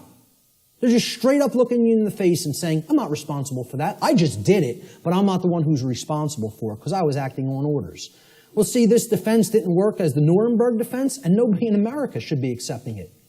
Nobody in America should be accepting it because they believe in the legitimacy of authority and government through mind control. That's what they believe it. They believe there's legitimacy to it. Most people actually believe that there's legitimacy to this criminal behavior because a class of people calling themselves government have magically been imbued and gifted with such rights, quote unquote. They believe they have rights other people don't. They themselves believe it, but worse is that the people who are actually affected by that criminal behavior, they believe they have the authority to do it. Gandhi said, you assist an evil system most effectively by obeying its orders and decrees. An evil system never deserves such allegiance. Allegiance to it means partaking of the evil. A good person will resist an evil system with his or her whole soul, which means saying no. Moral culpability. What does this mean? The determination of who is ultimately at fault or deserving of blame. Again, this is a legitimate and real concept. There is fault. There is blame. We got to get over this new age nonsense that nobody's at fault, nobody's to blame. You should never say, hey, you shouldn't have done that. That caused a lot of chaos and trauma for other people. You're not to blame. It just happened. No, wrong. The people who did the behavior are to blame. Who carried out the Holocaust in Germany? The people who followed their orders to do it. That's who carried it out. Order followers is the answer. Who carried out the purge of political dissidents in Soviet Russia? Order followers. And they're always in the form of police. Why do you think they call a totalitarian system a police state? Why don't they call it a banker state? How come they don't call it a politician state? What about a lawyer state? How about a judge state? Why not call it any of those things? You want to know why? Because none of those people are ultimately responsible for bringing that condition into manifestation through their behavior. They're the order givers. The order followers carry out their commands and through their behavior make that condition a reality. That's why it's called a police state. Because every police state that has ever existed has always been created by police who follow their orders because they don't want to take responsibility and think for themselves and know the difference between right and wrong for themselves like an adult.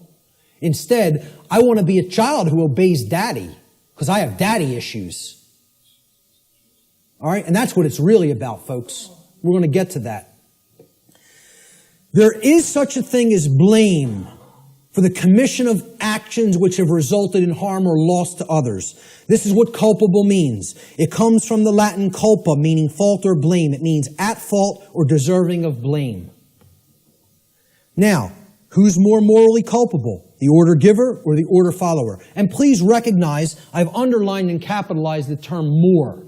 I'm not telling you the order givers are not morally culpable. They are. That's not the question. Are any of these people morally culpable is not my question. My question is, look at the full question. Who is more morally culpable? The order giver or the order follower? Always.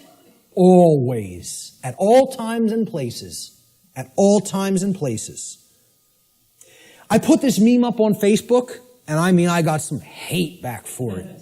Okay? People don't want to hear this. Like I said, I'm not here to be popular to make friends. I'm here to tell people what the truth actually is, and they have to accept it or reject it on their own. I made this meme and put it up on Facebook, and it had politicians on the left that said, my actions, underlined and capitalized, didn't cause that.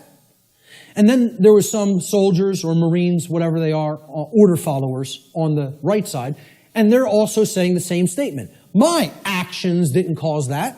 And then at the bottom, I just put this question. Oh, I'm sorry. Looks like, I'm sorry. At the top, I put this question. Who is lying and who is telling the truth? So who's lying here? And if people can't see, I hope that they can see this horrific picture.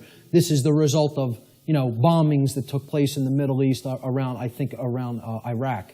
And it's a father carrying his dead child in his arms. Okay? Maybe if bombs were raining down on our children, we might think differently about going in and waging imperialism on other nations. I don't know. Maybe we might think differently about it. Right? But when it happens to somebody else's child, that's okay. That's done in the name of freedom. Okay? Well, who caused this? Did they cause it? No, they didn't cause it. They are not the actual cause of this. Because you know what all they did? They signed some pieces of paper, wearing their expensive suits, okay? And they told these guys, they said, well, you're under our orders now. Go and bomb these people. And you know what these people did? Say, yes, sir, and go and drop the bombs. And fire off the ammunition. Okay? These are the people whose actions create things like this. Not these people. All they're doing is speaking into somebody else's ear. All they've done is speech. Speech, not actions. See, again, really look. My actions didn't cause that. Yes, it is. If these people are saying my actions didn't cause that, they're lying. Very, very, very painful and difficult thing for people to comprehend and accept. I'm not telling you shouldn't feel bad hearing this, but I'm telling you it's true. The painful truth, the order follower always bears more moral culpability than the order giver. For the reason that the order follower is the one who actually performed the action, and in taking such action, actually brought the resultant harm into physical manifestation. Order following is the pathway to every form of evil and chaos in our world. It should never be seen as a virtue by anyone who considers themselves a moral human being.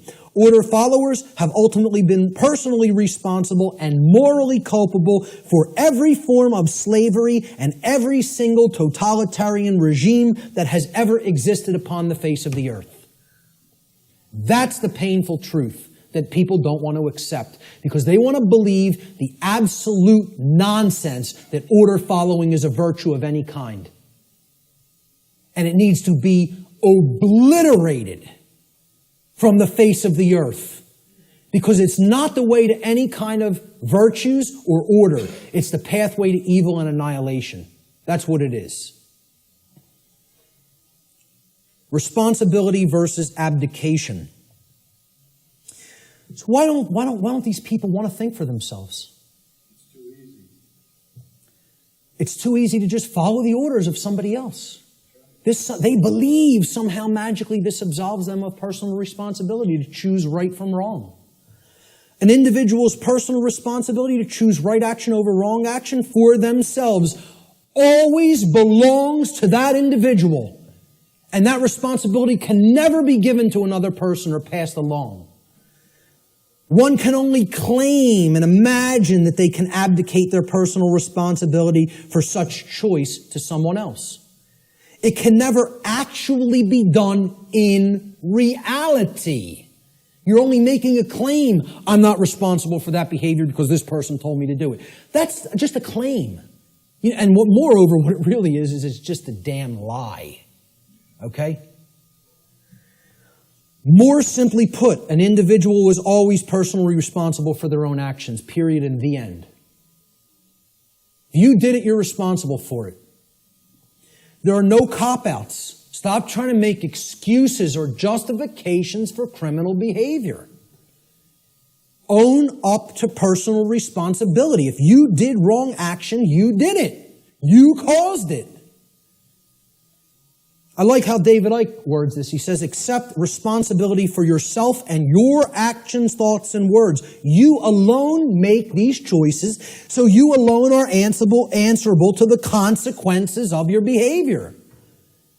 The feeble excuse that your boss required it, that the establishment expected it, holds no truth or justification.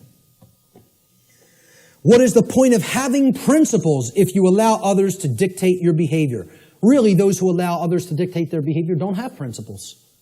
And there's a reason they don't have principles, because they hate themselves.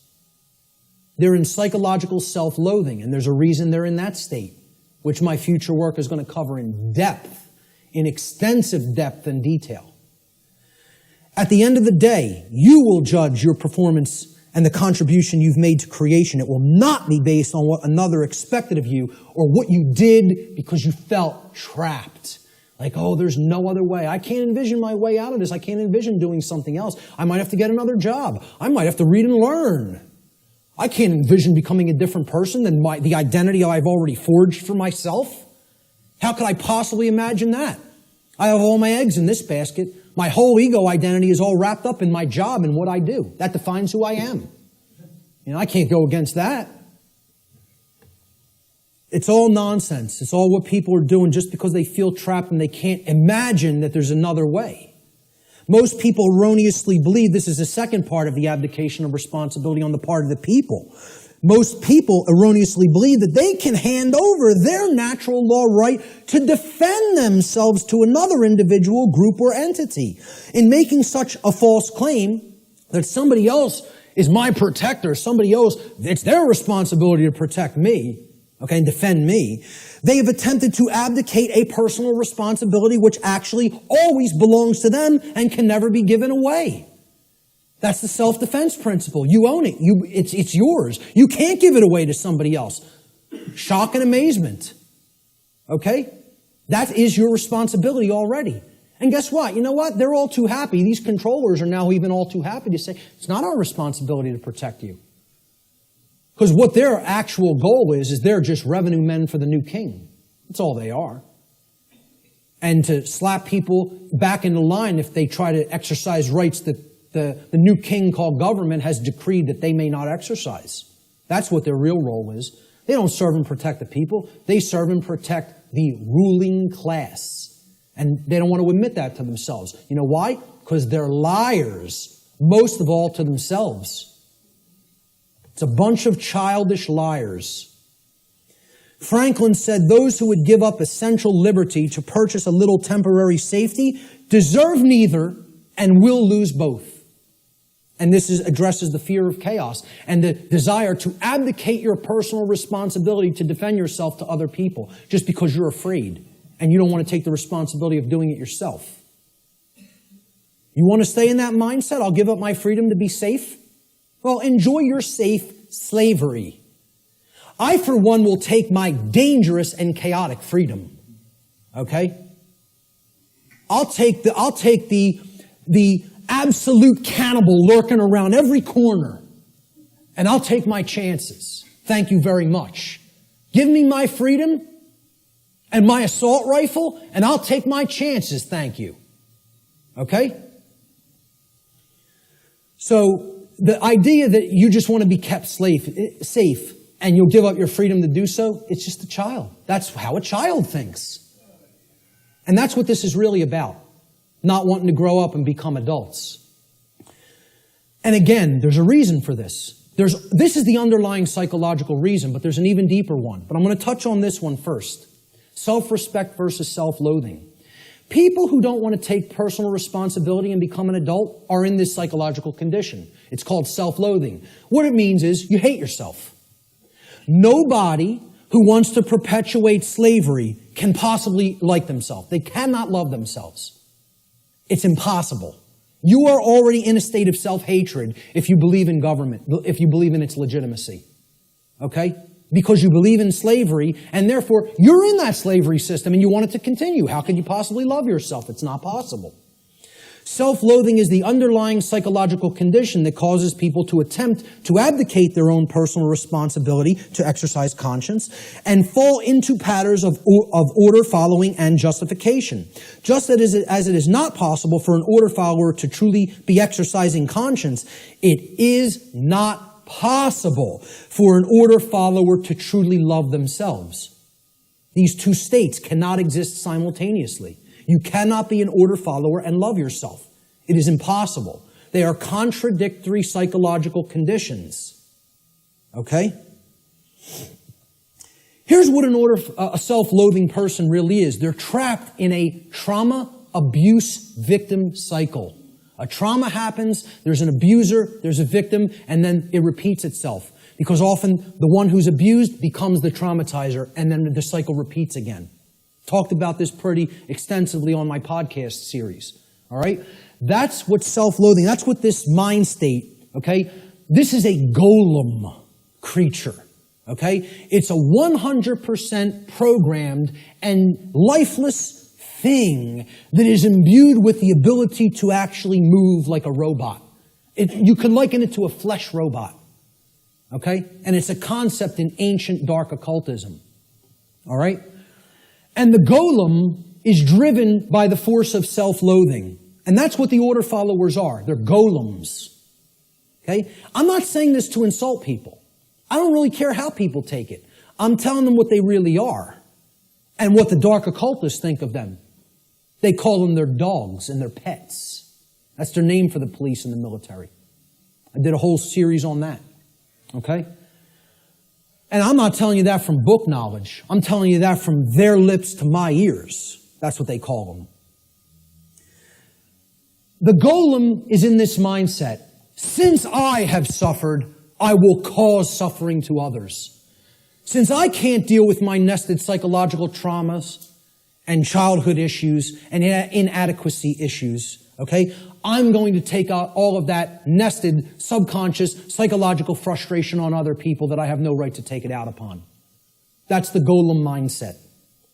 Self-loathing is created when an earlier trauma has been suppressed and buried deeply into the subconscious. That's the role of the subconscious, to protect the conscious mind from traumatic experiences so that the conscious mind doesn't keep reliving it and therefore re-experiencing it in the physiology. However, if we never bring up that shadow material to the conscious level, it builds and builds and builds until it ultimately destroys us, psychically and spiritually. All right? Instead of confronting, dealing with, and healing that trauma, people don't want to do that work. It's too hard to dredge up that shadow material. It's hard work. Believe me, to come out of the mind state I was in, I had to do that shadow work for years. Years of more suffering and pain, saying, what do I have to look in the mirror and confront about myself? And then work to change and admit thousands and thousands and thousands and thousands of times, I was wrong, I was wrong, I was wrong. I don't know how many thousands of times I had to look in a mirror and say that to myself. Sometimes to a point where I was so depressed I couldn't get out of bed for days. I would just sit and lay in bed and play doom metal all day. Literally. Endlessly, repetitively. And just sitting there in that condition of total self-loathing and total depression because of what I know I took part in. And that I know was still my mental makeup, was still my psychological makeup that was going to take years to get out of. And I'm trying to explain this to prevent people from having to go through all that suffering. This knowledge can be gleaned without having to go down that path. It can be done. I'm not telling you that's easy work, but it is possible.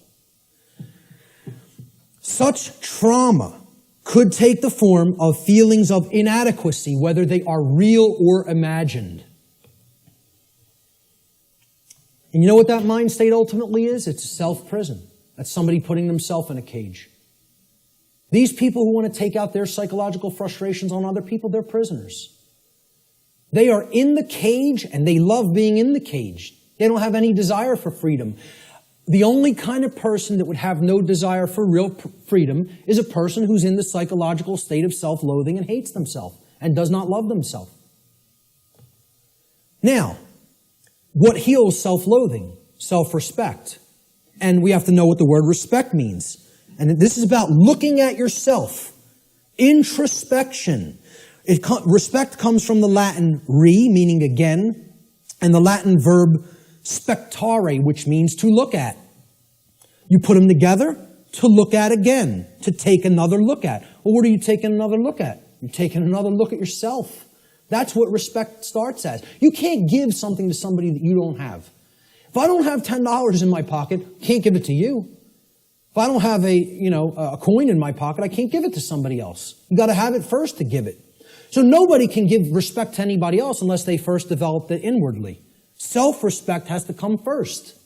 And that's why these people don't respect anybody, order followers, most of all themselves. Until they do that work of self-introspection, they're not going to develop that self-respect. And I'm not telling you that's easy work. It's hard work that can take a lot of time.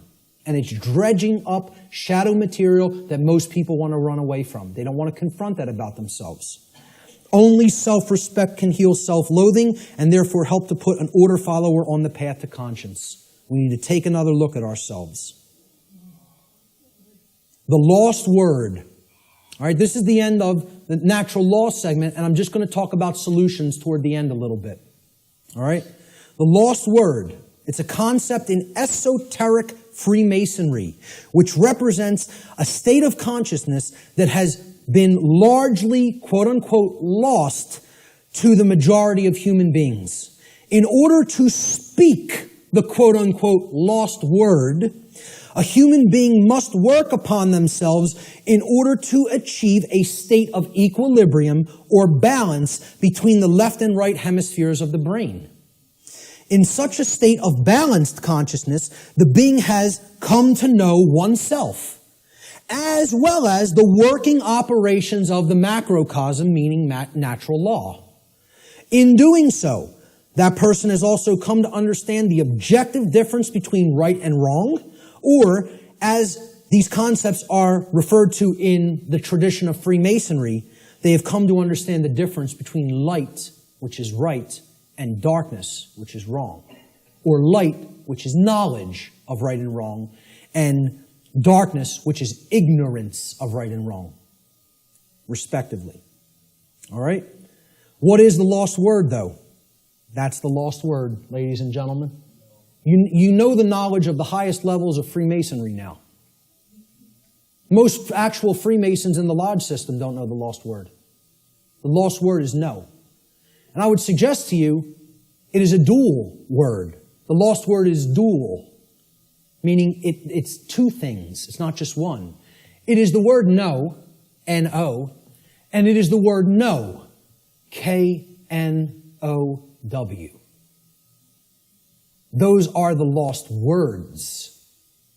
Okay? In the enlightened state of consciousness generated through the knowledge of natural law, a human being is finally able to speak the so-called lost word, which is no. No is the word of all power. Only when we say no to those who would claim to be our owners, those who would claim that it is they who will decide which rights we have or do not have, do we stop externalizing our power to anyone outside of ourselves, and in doing so, reclaim all of our rights, all of our property that has been taken without right. Sadly, very, very few people in our world have the knowledge, care, and courage that is required to do this. This is why this all-powerful word is considered lost. And there's the other variant of the lost word. Know. Know your rights. The reason you have to know what the difference between right and wrong is, and therefore know what rights you have and what rights you do not have, is because those who do not know those things will never say the lost word to someone who claims to be their owner. They will not say no and oh. So let's look at some solutions. I call this section Teaching Natural Law to Others. Because as we're talking about, education is the only solution. Knowledge is the solution. The propagation of that knowledge is education, which means to lead out from. Educare in Latin means to lead one out from something. And what is education? It means to lead one out of darkness, out of ignorance. That's what a real teacher does. You know, doesn't push somebody out. It says, I'm going to go first and show you the way. And you could follow, you know, if you feel that this is the accurate path. Okay? But you could do the same discovery process. It's a repeatable process. That's what a science is, which I've said this is not a belief system or a religion. It is a science. This is also known, teaching natural law to others, which is what I am doing, has been called in all of the positive occult traditions the great work. And I call it the true great work, because the dark occultists take everything and twist it around, and they have their own variant of the, quote, great work, which is creating a world of total slavery. That's the dark great work. I call this the true great work, or the light great work, however you want to refer to it as. It's just a piece of jargon. It's just a tag that we put on it. Shift happens. Well, maybe, but maybe not. The result's not guaranteed here, folks. The New Agers want to tell you it's all guaranteed, it's all in hand, you know. The Zeta Reticulians are going to be coming in from orbit any moment here, give us all the secrets to the universe, save us from our own ignorance, you know. You just got to wait a few more years or decades or millennia, but they'll be here soon. A quantum shift in human consciousness is required for humanity to become free of its self-imposed state of slavery. Unfortunately, this great change is not an automatic process, nor is it guaranteed to happen at all. We can be in this condition for a very, very, very, very long time. Or it can snowball and lead to total annihilation and the extinction of the human species. The positive outcome is not guaranteed. Anybody who thinks it is very naive and, you know, extraordinarily right-brained and overly positive. I'm not telling you the negative outcome is guaranteed either. I'm telling you it can go either way, depending on how consciousness goes. About how many people in quantum numbers are going to choose truth over deception. That's what's going to that's what's going to determine the outcome. Whether or not it will occur is a function of the human will to learn the truth and to teach it to others. This involves enormous effort, enormous dedication, and most of all, enormous persistence. You can't give up. Continuous application of will is required. Continuous work.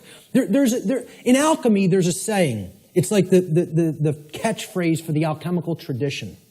Labore et constantia. It means work and constancy. Continual effort. That's what's going to get this boulder up the mountain. That's it. And it's going to go kicking and screaming, folks, because of the level of calcification the human mind is at. I don't expect this to be an easy process. I'm not blowing smoke up your rear end and telling you, hey, come over and do the work, the great work. It's going to be so much fun. It's going to be so easy. We're going to get it done real quick, and everything's going to be fine. Okay? If I was some new age guru who was trying to get you all to believe what I'm saying, that's what I would tell you. Because all I'd be worried about is how popular I am and how many followers I can accrue. I'm not interested in that. I'm interested in telling you how it really is. That doesn't make me popular. As a matter of fact, that makes me hated by a lot of people. Okay? This is not going to be easy. A quantum shift has requirements. Quantum, the word quantum is derived from the Latin noun quantum. It's the same word in Latin as it is in English. Quantum in Latin means an amount of something. In order to tip the scales of truth and justice back to balance, a certain amount of people actually need to be doing the great work to help others to receive truth. If we don't have enough people doing that, those scales are not going to tip in the opposite direction. Got news for you. We need to hit a critical mass number. Numbers are required. The New Age movement wants to tell you, no, numbers aren't required. A tiny, tiny, tiny, tiny portion can make great, great, great change happen. Nonsense. It's not called a quantum shift for no reason. It's called a quantum shift because quantum means an amount. Okay? You need to put enough force on that scale to get the truth to tip in the other direction. If you don't have that amount, it's not going to tip. All right? So, individual behavioral choices, whether they are either based in harmony with natural law or opposition to natural law. They combine in their energy and effect, and in the aggregate, meaning in the sum total, they influence the quality of the manifested, shared human experience. That's how reality is created. We're not very contradictory to the New Age notion. Each individual is not creating their own reality. In the aggregate, humanity is co-creating the collective shared experience that we are all undergoing. We collectively create our shared experience. Not each individual creates the reality that everybody experiences. Yeah, you do create a microcosmic aspect of how you experience your life, whether you're experiencing self-inflicted suffering, large amounts of it or not. That's how the laws of attraction work at an individuated level. But at a mass level, they work in the aggregate. We need a population who understands and lives in harmony with natural law. And numbers are required for that to happen. This dynamic acts as a perfect expression of the principle of correspondence. As above, so below. As below, so above. As the individuated units of consciousness are co-creating reality, so the macrocosmic reality shall become and shall be experienced. Decisively contrary to the New Age view, in order for a quantum shift to take place, numbers are required. So what is the true great work?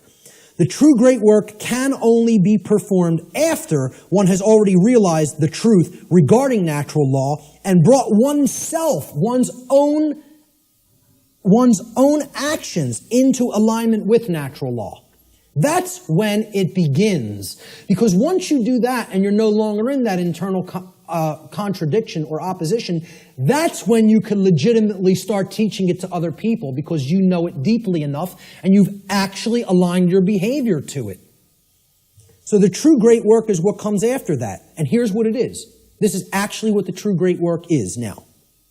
It is the arduous task of influencing other people to go through the very same process of change, of positive change in consciousness that you have gone through. It is to help them to realize that in supporting and condoning the legitimacy of authority and government, in other words, man's law, that what they have actually been supporting and condoning is the legitimacy of slavery, and that they were immoral for having done so. Now that is hard work. Because people don't want to hear this. They want to believe what they want to believe. They want to be true what they want to be true. They filter their perceptions through those lenses. In short, what the true great work comes down to is to actually get people to abandon their religions, their false religions, really, I should make this slide say. The false and dogmatic beliefs which hold back the progress of consciousness by impeding the reception of truth and natural law. They're calcified religious belief systems. That's what has to be broken down and abandoned. Carl Jung described the great work beautifully. I consider him a modern-day alchemist, as I consider many other teachers of the great work. He said, one does not become enlightened by imagining figures of light, but by making the darkness conscious. Making the darkness conscious. Not wishing for it to become conscious, not meditating upon it, by making it happen through an act of will. And that can only be done if enough people are doing the great work. Okay? This latter procedure that he's just described, he says, however, is disagreeable and therefore not popular. So few people are doing this work. The answer is to actually become the teacher. I don't do this because I want a lot of people to be students and follow what I'm saying. I could care less whether you follow me. Believe me, I'm telling you, the wrong thing to do would be to follow me. That's a bad example. You follow me, you're going to go down a deep path of suffering for many, many years before you come out of it. It would be a bad choice. I'm telling you to follow truth, to know truth. Has nothing to do with me. All right? When people hear that's what the great work is, to help change other people's minds, once you change your own, it's like this. Let me run away from that as fast as possible. Are you crazy? You want me to do what? That's the hardest thing there is to do. Exactly. That's why so few people are doing it. Many hands make light work. If we had more people involved in the effort, it might go smoother. It might go faster. Jefferson said, educate and inform the whole mass of people. That is the only sure reliance for the preservation of our liberty. Education is the answer.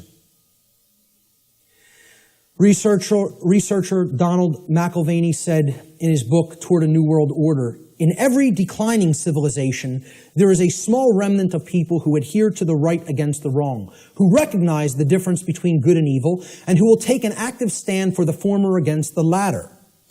There's a small group who can still think and discern for themselves and who will courageously take a stand against the political, social, moral, and spiritual decay of their day. Brilliant. The words that are attributed to Jesus in the Gospel of Matthew, and many people will never have heard this quote. He says, do not suppose that I have come to bring peace to the earth. I did not come to bring peace, but a sword. For I have come to turn a man against his father, a daughter against her mother, a daughter-in-law against her mother-in-law. A man's enemies will be the members of his own household. We're going to talk about who the enemy really is. Anyone who loves his father or mother more than me is not worthy of me. Anyone who loves his son or daughter more than me is not worthy of me. And anyone who does not take his cross and follow me is not worthy of me. Whoever finds his life will lose it, and whoever loses his life for my sake will find it. These are words attributed by Jesus, but what you want to put in place of Jesus is the word truth. The way, the truth. The light, knowledge of natural law, Christ consciousness, okay? He's telling you there are going to be people in your own family that aren't going to align themselves with right over wrong. They're going to continue to choose slavery. They're going to continue to advocate slavery. These aren't people who you want to continue to align yourself with if you have made an effort to truly explain what's really taking place. See, this is the concept of true forgiveness and turning the other cheek. It doesn't mean turn the other cheek and continue to ignore evil and excuse evil indefinitely while it destroys you.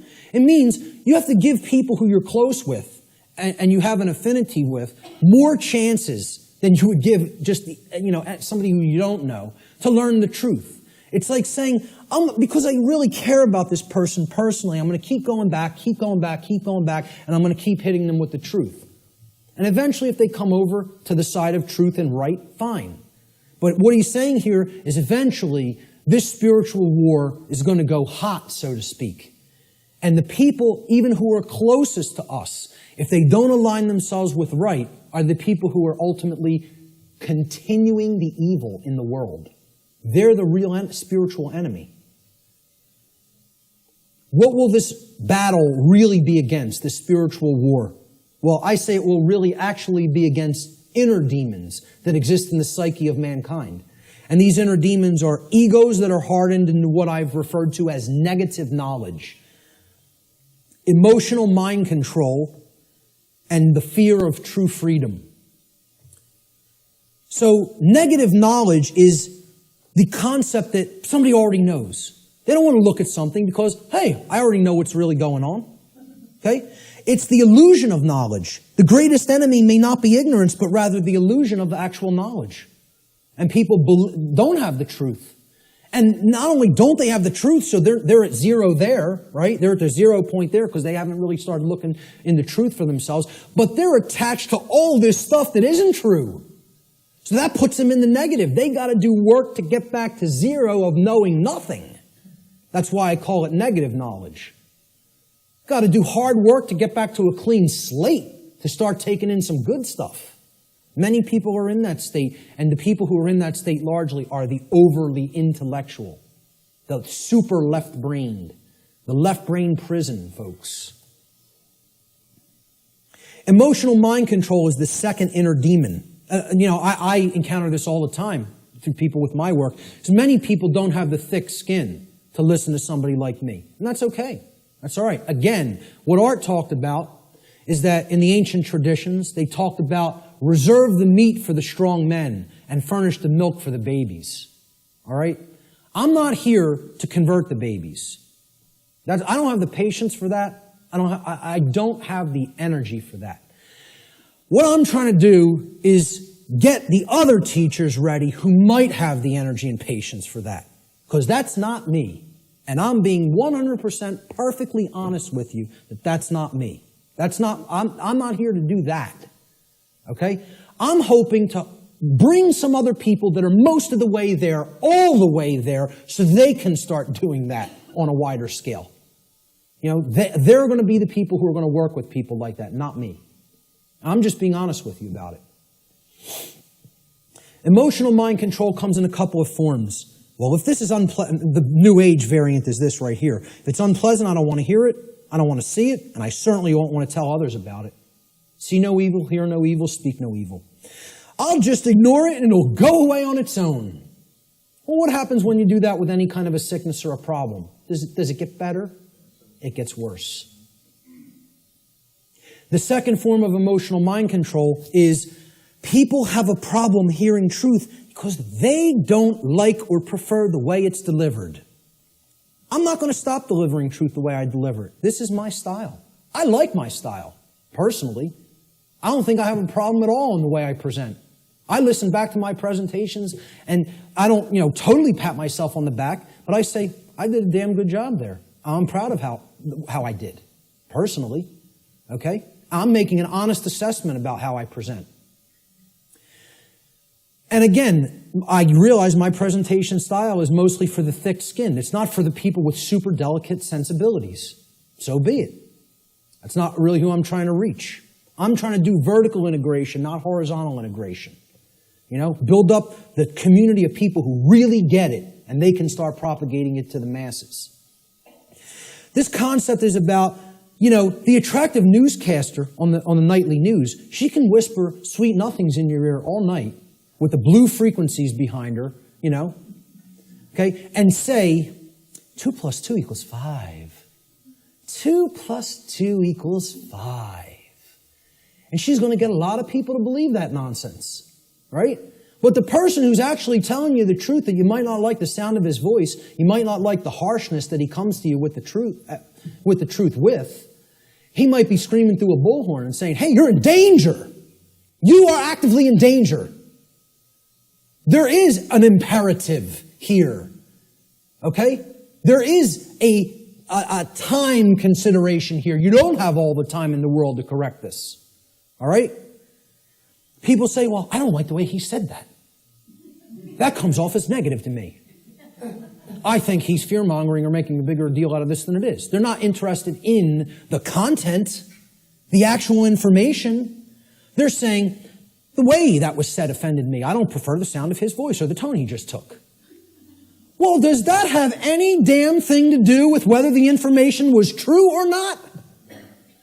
The people who are in this mind state are under emotional mind control. They believe you can determine the veracity of informational content based upon how it makes you feel. And this is a logical fallacy. That cannot be done. You cannot think with the emotions. And I'm not telling you to disregard the emotions. They're unbelievably important. They are our compass for morality in our lives. They're the compass through which we should set the direction of our behavior. But you can't come to determine and analyze and break down what's true or not and make a filtering system based on just how the information made you feel when you heard it. Okay? You have to actually think with the mind, with both hemispheres of the brain, with true intelligence to come to filter and determine what's true.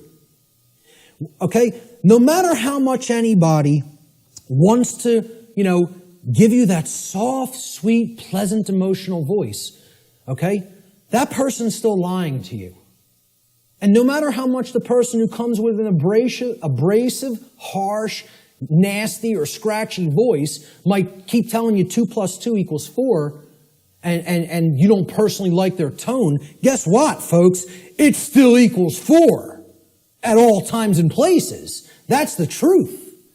No amount of pleasantry or wrapping up the lie is ever going to make this statement on the left here true.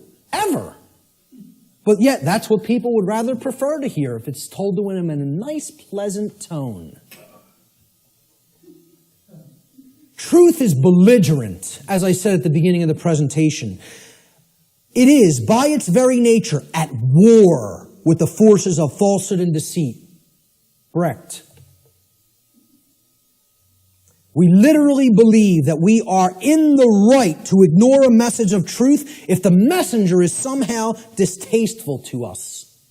I would argue this to be a symptom of total madness. That's an anonymous quote I also found on a forum. And that's a great piece of wisdom. That's a gem of wisdom right there. It is total madness to disregard truth just because we don't like the way it was said. It's called emotional mind control. It's been a big part of my work that I've tried to explain to people. Where does the fear of true freedom come from? All right, and this is going to lead into my future work, which is a whole nother series of presentations. I'm going to go deeply into this in the future. It's very difficult to see here. There's actually a tree there. It's kind of in a deep red because I'm going to put some text over top of it. I should have started it in a more bright red and then faded it into the background, but forgive that on this slide. You can look it up here at the top of the tree. There's the leaves, all right? The leaves are one's refusal to own their own personal responsibility. Now, you would think, oh, that's way down at the root. No. That's the symptom that's manifesting up at the top of the tree. That's actually the leaves on the tree, the leaves and the twigs, right? Then we get down to the big branches and the trunk of the tree. We're getting closer to the heart of the real psychological issues that are at work driving the negative aspect of the problem, all right? And this we've already talked about, self-loathing due to lack of self-respect. Now, what am I really describing here? What have we actually been describing? What kind of people want to live in perpetual refusal to own personal responsibility because they have some nested traumatic issues that have led to self-loathing and lack of self-respect? What am I really describing there? What? Well, yes, it's a slave mindset, but there's something else that I'm describing. What kind of person is that? A child. Thank you. We're talking about people who are psychologically, emotionally, and spiritually immature. They have not grown up. They have not accepted personal responsibility, which is a hallmark of true adulthood or maturity. And this is due to the trauma that they've undergone that's led to self-loathing, okay, and the lack of self-respect, which is why they don't want personal responsibility. They want to remain an eternal child. Now, let's find out what is at the root of this tree of evil. Because until we go into this space, into this causal factor of these other manifesting psychological conditions, we're not actually hitting the actual root of the problem. If a child doesn't like themselves, they hate themselves, they feel they're not good enough, they're not worthy, they have all these imagined feelings of inadequacy and self-loathing, okay? And that's expressing their refusal to grow up and take personal responsibility for themselves in their adulthood. What kind of trauma, specifically has that child more likely than not psychologically undergone. They've gone through a specific type of childhood trauma. And I would argue that most people on earth have gone through this type of trauma. And that type of trauma is called abandonment. The human species is suffering from very deeply seated parental abandonment issues that lie at the very core of the psychological condition that we call the human condition. Until we deal with that nested psychological trauma that has been created through abandonment issues, we're not hitting the roots of the tree of evil. We're not getting down to the very core issue that needs to be understood. My future work, I'm going to be presenting this on December 12th in Philadelphia, for anybody who's in the Philadelphia area. It's going to be what I would call a synthesis, an explanatory synthesis of why this is the root psychological condition of humanity. I call it cosmic abandonment. And this is going to be one of the biggest aspects of the next part of my work. I think it's going to really set my work apart from others in the truth and freedom community and the alternative research community. Until we wrestle with those psychological abandonment issues, we're not getting to the heart of what's causing these other problems in the human psyche, like self-loathing, the lack of the development of self-respect, and the refusal to own the responsibility for one's own actions. And I'm going to connect this with human origins. And I'm going to make the case that it has always been like that. It has always been like that. We have been children on this planet since we have been on this planet. And we have never actually psychically, psychologically, and emotionally and spiritually grown up, because as a species, we have undergone what I term cosmic abandonment. So that's going to be coming up in future aspects of my work. What will be required on the part of those performing this great work? And you know, it is like Sisyphus rolling that boulder up the hill. We just got to get it up to the top and give it that one last push so we don't have to keep doing it again. Who knows how many times we've already tried to do this, and it's ended in failure. We need the knowledge of the real enemy, okay? And we'll get to what that is. We need to devote ourselves to service to truth, not even service to humanity. I'm not saying that's not a great virtue to have and to enact. I'm telling you we need to go beyond that. This isn't about service to me, you, or any other individual. It's about service to truth and principles first and foremost. And we need courage and persistence. And then we need practical real-world skills. The knowledge of the real enemy needs to ultimately come first. And this isn't it, folks. This priest class that goes and meets and has the rituals at Bohemian Grove, I'm not telling you they're not evil. I'm not telling you they're not psychopaths. I'm not telling you that we don't need people like that in the world. Okay? I'm telling you that in this spiritual war, this is a tiny, insignificant, as far as numbers are concerned, fraction of the totality of the human population that could not possibly control the minds and the behaviors, and therefore the behaviors of the masses of people without our compliance, without our ignorance. So, while I'm not telling you I, like these people, do I have respect for them as an opponent? Oh yeah, you damn well better believe I do. I don't underestimate these psychopaths. Not a bit. You want to know why I worked with them? I know what their will is like. I know what their intellect is like. And I'm telling you, don't underestimate either one. I'm telling you, don't underestimate their care. They don't have, like I said, they don't have care in the terms of compassion and the normal range of human emotions like we do, but don't think that means they don't have care. They deeply care about what they're enacting, what their agenda is. And they have the will to carry it out. And they're not slowing down. They're unified. They're on a unified front. They're on the same page. Believe it. Know it.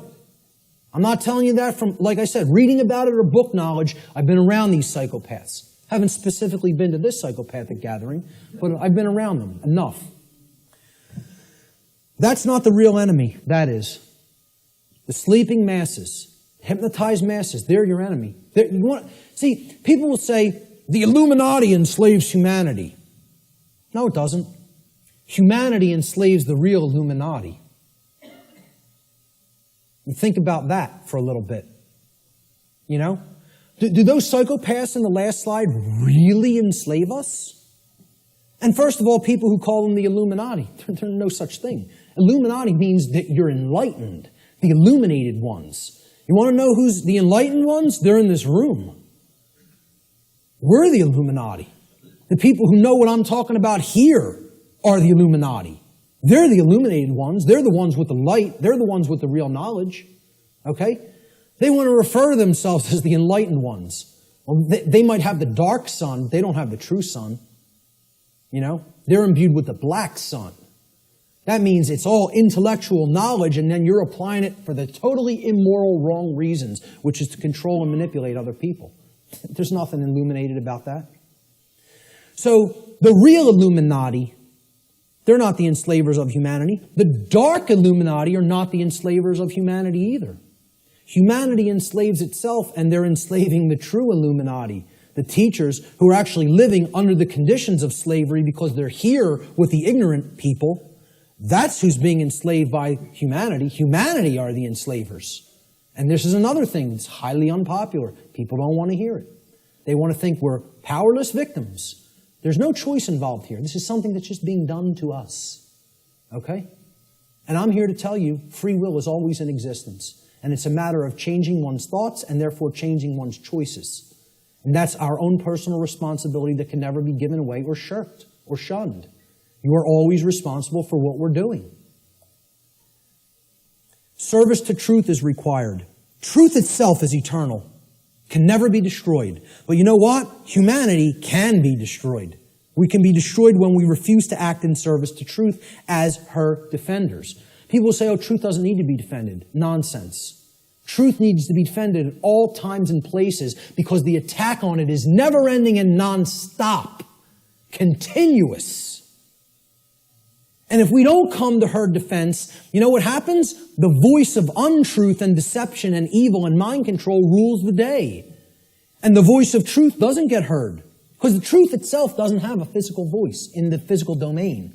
You know, we have to be its mediums, and we have to be its voice.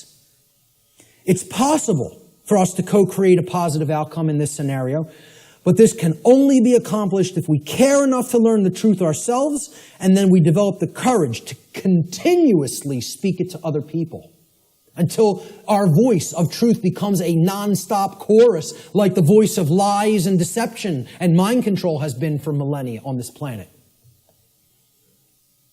Courage is required. Samuel Adams encapsulated this brilliantly. He said, the liberties of our countries are worth defending at all hazards. It is our duty to defend them against all attacks. It will bring a mark of everlasting infamy on the present generation if we should suffer them to be wrested from us by violence without any struggle, or to be cheated out of them by the artifices of designing men. If you love wealth greater than liberty, if you love the tranquility of servitude greater than the animating contest for freedom, then go home from us in peace. We seek not your counsel nor your arms. Crouch down and lick the hand that feeds you. May your chains set lightly upon you, and may posterity forget that you were ever our countrymen. Now that's about as powerful as it gets as far as I'm concerned. Because he's telling you, if your allegiance isn't to the truth and freedom, I don't want to know you. I don't want to know you. And we hope history forgets that you ever were with us at this time and place in history. And because you deserve to be forgotten. That's what he's saying here. You know, I couldn't agree more. Persistence is required. Constant effort. We are the actual vehicles by which truth operates in the world. Therefore, it is our shared responsibility at this time to help to awaken others by continuously speaking the truth, even if we feel burdened by this task, even if we feel no one is listening, and even if it makes all involved in this process feel uncomfortable.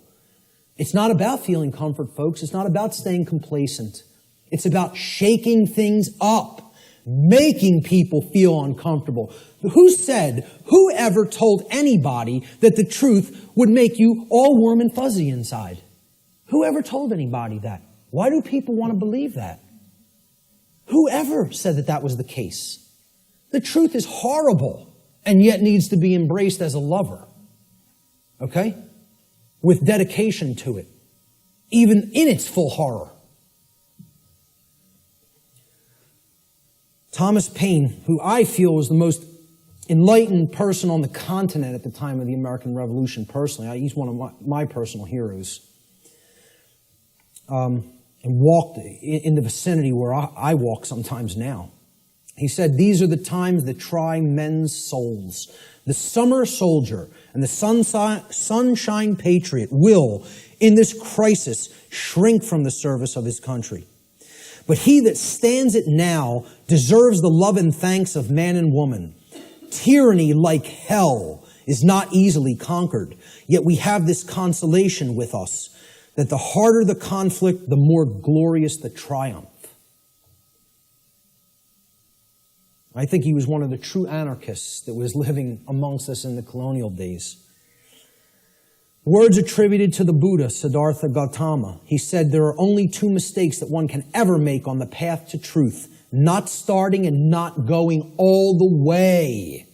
All the way. I wrap up a lot of my podcasts with this quote because I love it so much. It's about persistence. It's not about saying, "Hey, I went this far and now I'm uncomfortable to see the rest of the picture. I made it 3/4 up the mountain. That's far enough. Let me set up my base camp here. I'll pitch my tent and I'm staying here. No farther. I don't want to see the peak." Okay? Until we become fully enlightened and go all the way to the summit, don't expect things to change. Don't expect them to get better. The truth has to be taken in its fullness. We need real-world practical skills. This isn't just about, "Oh, I know this now, and I don't actually need any skills." Okay? To communicate truth, skill is required. Knowledge is required. Okay? To reach a good amount of people. Yeah, you can just talk to the people around you. You can communicate, to a small fraction of people that way. I'm not saying don't do that, even if you don't have these other skills. I'm saying if you want to get it out in a big way to the masses of people, and in the new form of media, which is doing things like this, through the correct and positive and empowering use of technology. People want to say, "Oh, technology is not, there's no role for it. We got to get rid of technology." Technology is a thing that improves life at every scale and level. It's a tool. It's how it's used. Exactly. Okay? We're using technology for a powerful and enlightening purpose right now. And that's its intended use. It's to serve humanity and to serve truth. Okay? So real-world skills in the technological era, I feel, are absolutely required, and here's some of them. You need good organizational skills. Like, hey, Art and Chris did this right today. They set this up right. I've seen people set things up real badly. And I've seen it done the correct way, which is this way. And Richard and Lisa, they've done a brilliant job here getting this all on film. And this will be going online and reaching a real wider base of people as a result. All right? So you need organizational skills. Some people are better than that with others. I'm pretty good with organization. I feel I have good, powerful organization skills. Communication skills. You need to have a way with words. You need to have a good vocabulary. You need to organize words correctly. You need to be able to communicate concepts in often a very linear fashion to people so that they can readily absorb it easily. If you're all over the place, they're not going to get the concept. You need graphic design skills in many cases. I couldn't build a presentation like this without my background in graphic design. And, thank God I have it. It's like I got jobs like I did in the past, and sort of they prepared me for everything that I was going to do in my future. Synchronistically worked out like that. But, you at least got to know how to lay out a flyer, folks. How many people here can lay out a simple flyer? That's awesome. I'm so highly impressed by that. I'm telling you, I've asked people that in other presentations, like 2 people raised their hand. That's awesome. Okay? You should be proud of that. Presentation skills, like putting something like this together. How many people have basic presentation skills with a computer? All right, a little less, but not bad either. I'm impressed. Okay? Audio skills.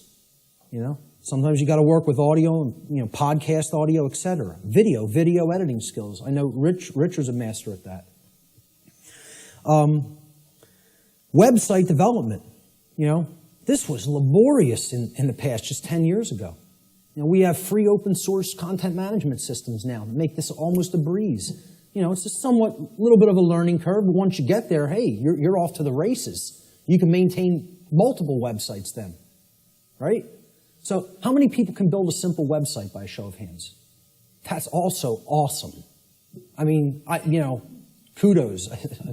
Whoever hates that word, whatever. But I'm telling you, that's impressive. For an amount of people in one room to have all those skills, I'm impressed. It's very rare. All right? Networking skills. I mean, literally like people skills. I'm weak on this. All right? I can do it. I don't like doing it. I don't like marketing and promotion either. I'm not a good marketer of my work. I'm trying to get better at that, but I need some work with that. And maybe there's people that can help me with that. But, I have a good chunk of all these skills. I could do all of them. I'm not so good on the last two. I need more work. But, if most of us don't have these skills, we're not going to be reaching the optimum number of people. We need to become the new media that is dedicated to truth and put that out there for other people's consumption and other people's edification. All right? We are the answer. We are the illuminators, the ones who will help to enlighten other people once we've taken this knowledge into ourselves. And then that's only the beginning, folks. You got to put it back out there. I tell people the story. I had all this knowledge for a long time, sitting on it, doing nothing with it, just taking more in. Oh, I want to make sure I got it all right. I want to make sure I got the whole picture. I go to a meeting in the state of Virginia. Virgin, the goddess. Okay? Care. Very synchronistic. A woman comes up to me. She says, "You're one of the most knowledgeable people I've come across. What are you doing?" So what do you mean, what am I doing? She said, what are you doing with all the knowledge you have? You doing lectures, presentations, videos, audio? What are you doing? I'm not doing any of those things. I'm just taking a lot more in, downloading a lot more videos. She goes like this, and it's just so matter-of-factly and harshly. What makes you think you have the right to do that? What makes you think you can keep taking all of this in, all of this in, all of this in, and not put any of it back out? What makes you think you even have a right to do that? It was like somebody hit me in the face. She said, this was her phrase. She said, I'll never forget it, "You're Niagara Falls in a water balloon." You're taking all this in and all this pressure building up. It's got no outlet. It's going to burst. She said, you have to put an outlet valve on that knowledge and let it flow out of you and go out to others, and then more will come in. Right now, there's no pressure release valve. You're Niagara Falls in a water balloon. It's like a truck ran me over, Literally like I got hit by a truck. I came up with the idea for what on earth is happening like a couple of weeks after that, because that's all I could think about. All I could think about is what she said. It kept echoing in my head. What makes you think you have a right to do that? And didn't say it nice. Said it like, you're not doing the right thing here. Get up off your ass and do something. That was the tone it was said in. And I totally appreciate it. Who knows, man? If that wasn't said to me at that time, I might not be doing anything. Might not have done a thing. You never know. I like to think at some point I would have, but at the crossroads, this is the last section. Then we'll get to some questions. Quote by R. Buckminster Fuller, "The dark ages still reign over all of humanity, and the depth and persistence of this domination are only now becoming clear. This dark ages prison has no steel bars, no chains or locks. Instead, it is locked by misorientation and built upon misinformation. Caught up in a plethora of conditioned reflexes and driven by the human ego, both warden and prisoner attempt meagerly to compete with God. All are intractably skeptical of what they do not understand. We are powerfully imprisoned in these dark ages simply by the terms in which we have been conditioned to think. The conditioning of our thought is what has kept us in this prison. And only now, the actual depth of the dark ages that we are in are starting to become clear to some people. We are in the time that I call the apocalypse. And actually, I want to start rephrasing this. I want to actually explain to people we're not in the apocalypse anymore. We are now in post-apocalyptic times. We are living in post-apocalypse. The apocalypse has already occurred. It's over. We are living in the time after the apocalypse. And what do I mean by that? Well, we got to look at the meaning of the word. Okay? From the Greek prefix, apo, which means away from, off of, or removed from. And then the Greek verb kalyptine, which means to cover, or to conceal, or to hide. So, apocalypse means literally to take the cover off of, to remove the veil from, or to take something out of hiding. Well, ladies and gentlemen, another big surprise. The veil has already been lifted.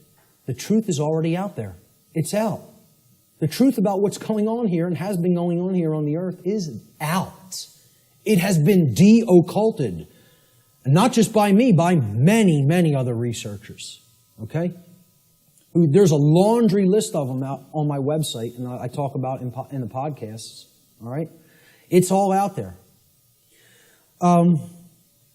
It literally means to reveal or to take out of hiding. The apocalypse is the great revealing of the truth to the masses of people. Or it is what I simply refer to as the process of de-occulting the truth, removing it from being hidden.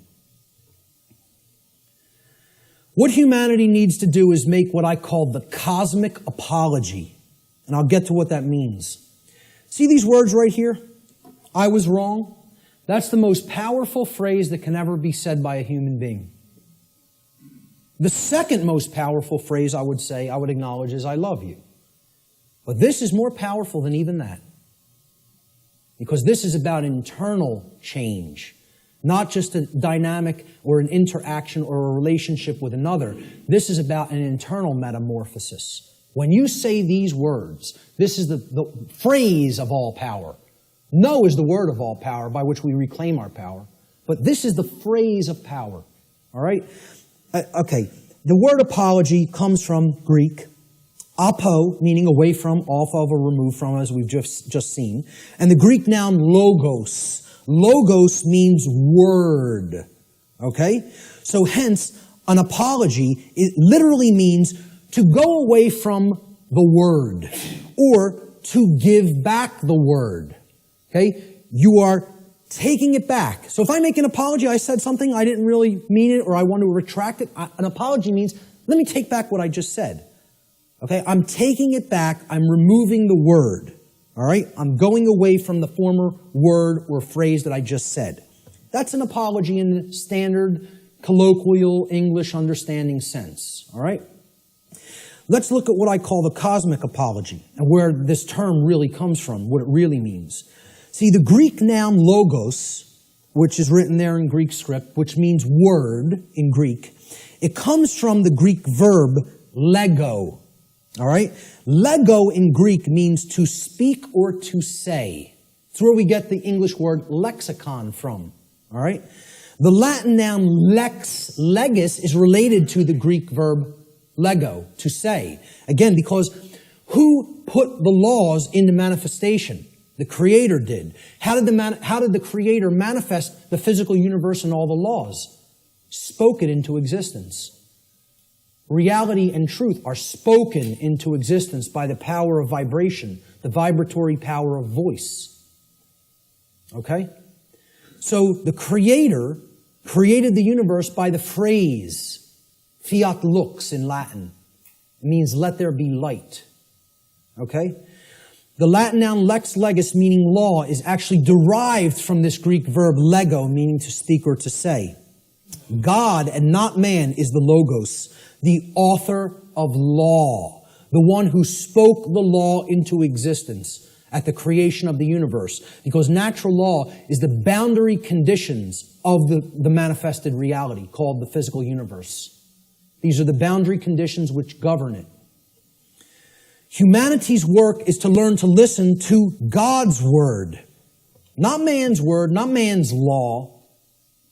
Natural law, spiritual law, moral law, God's law, karmic law. I don't care what you want to call it. Call it whatever you want. Okay? Consequentialism. This is the truth. That's what, you want to talk about what all these phrases really mean? It all comes back to the word truth. That's it. It's the truth about what is, what's operating here. And humanity needs to align its behavior to this law, God's law, natural law. Without alignment of its behavior, don't expect to natural law, don't expect a thing to change here. Expect it to rapidly grow worse.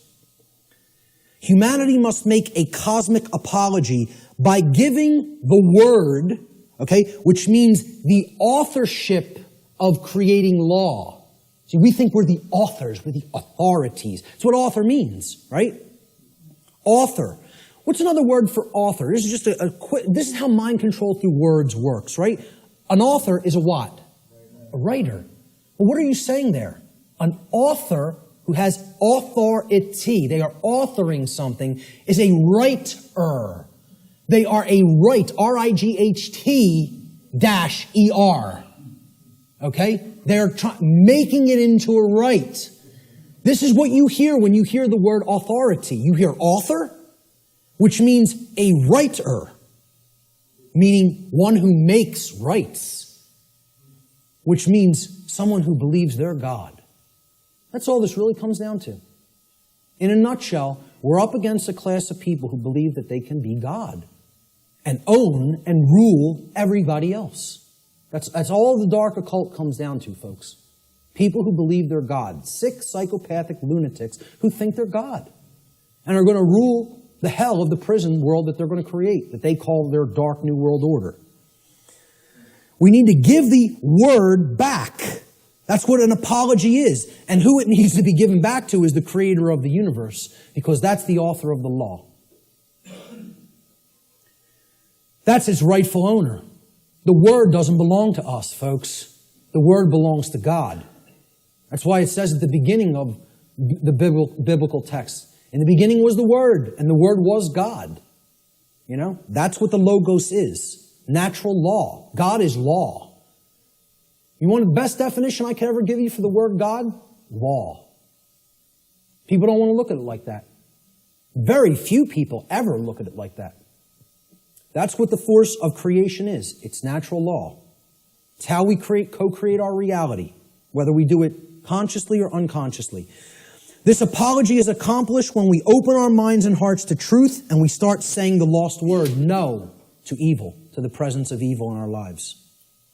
See, this is an initiate inside what was known as the Jed or the Djed pillars, depending on how certain people pronounce it. And these Jed pillars represented stability and enlightenment. And they represent the two principles, the sacred feminine principle of non-aggression and the sacred masculine principle of self-defense. The initiate is the enlightened one who is incorporated and bridged both pillars and has come to the place of cosmic illumination, which is represented by the winged disc of Ma'at in the Comitian tradition, which is over the lintel between the two pillars. That winged disc of Ma'at. Ma'at was considered a great mother goddess in the Comitian, the ancient Egyptian traditions. Okay? She was the force. She was a personified deity. You know, the ancient Comitians didn't actually worship a physical woman. It's not what this was. It was the personification of truth and justice and order and natural law that was encapsulated as the sacred feminine essence. And she was above all the other deities in the pantheon of Egyptian deities, of Comitian deities. Ma'at, there was no god or goddess higher. And how they looked at alignment with Ma'at is if you wanted to have order and you wanted to avoid chaos, you learned the teachings of Ma'at, because she was the goddess of justice, and she was the goddess of righteousness. She was the goddess that brought order if you aligned yourself to her teachings, and her teachings were natural law. So that's what this is here. This is saying we need to take away the word. It's not saying remain silent and don't use your voice. It's not what it's ever been saying. This is a symbolic allegory for the apology. All right? You know what else the G in the middle of the compasses and square is? Apollo G. The sun, the light, the generative principle. Okay? We need to make the Apollo G. All right? That's what the G in the middle of the compasses and square in allegory also represents, because one of the big deities, the Greek deities that is often kind of exemplified in the Freemasonic tradition is Apollo. He was a sun god, and he was a corollary to Horus in the Egyptian tradition, and Jesus in the Christian tradition, and Mithra in the Persian tradition, and many other sun gods that represented truth and light. All right? So that's the middle way, the middle pillar. That's what the initiate represents. I started this presentation with the slide before we begin. Now we have begun. And it's up to you to take it further. What you'll do with this knowledge is entirely up to you.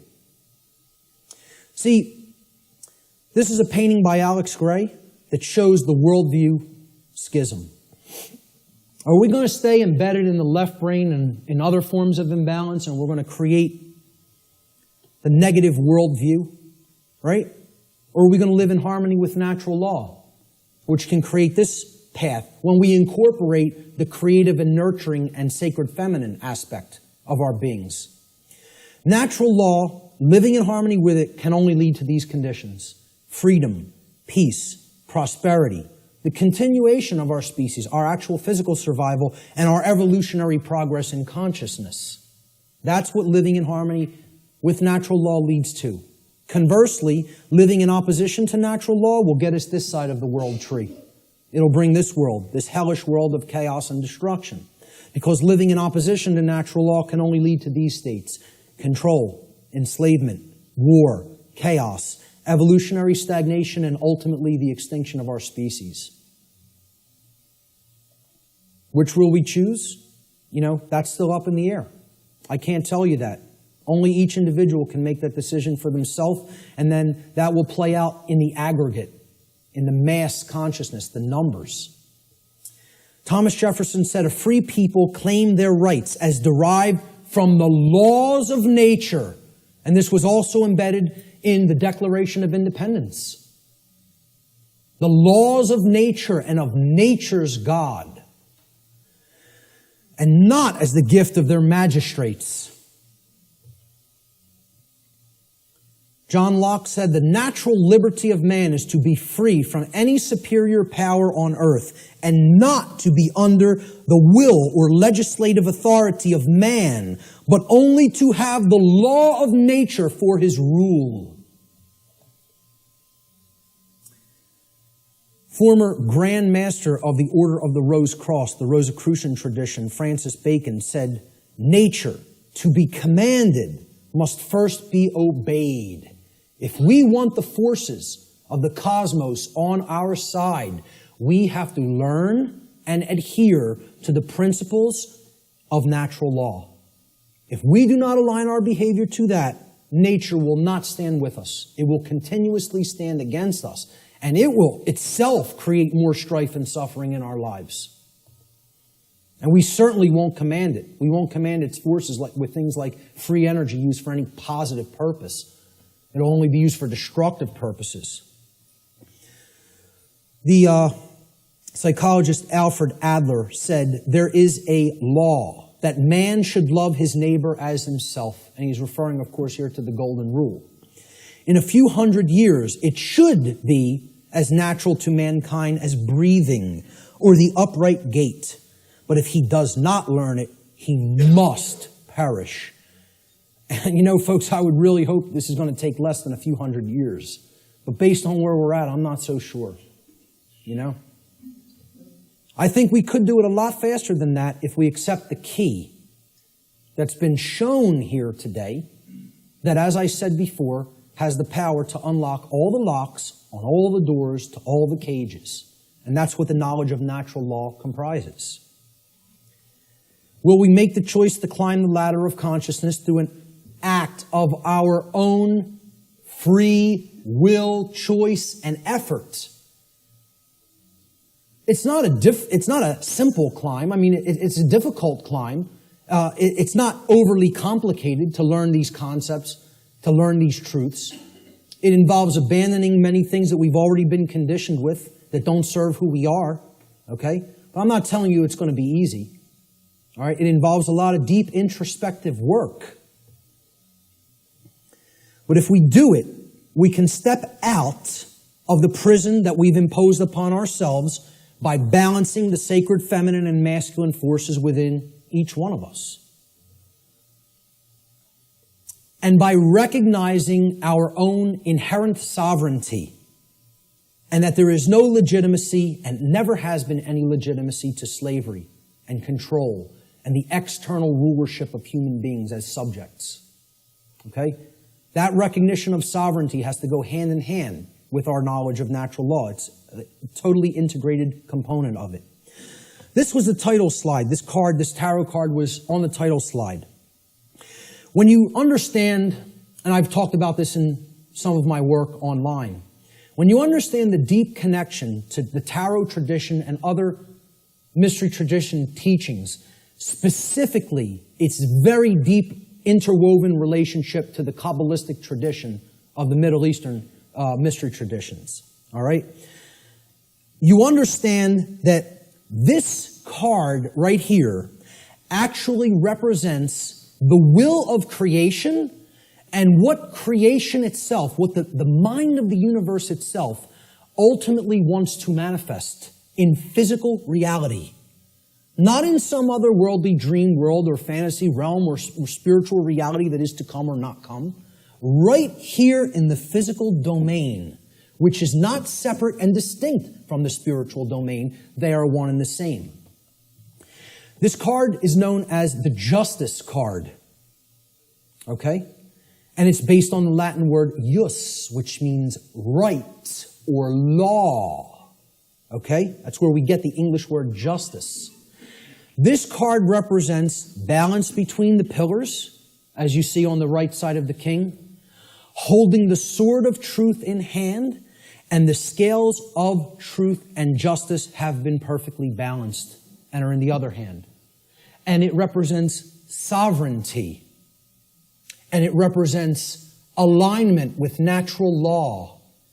And most of all, it represents alignment with truth and the manifestation of order.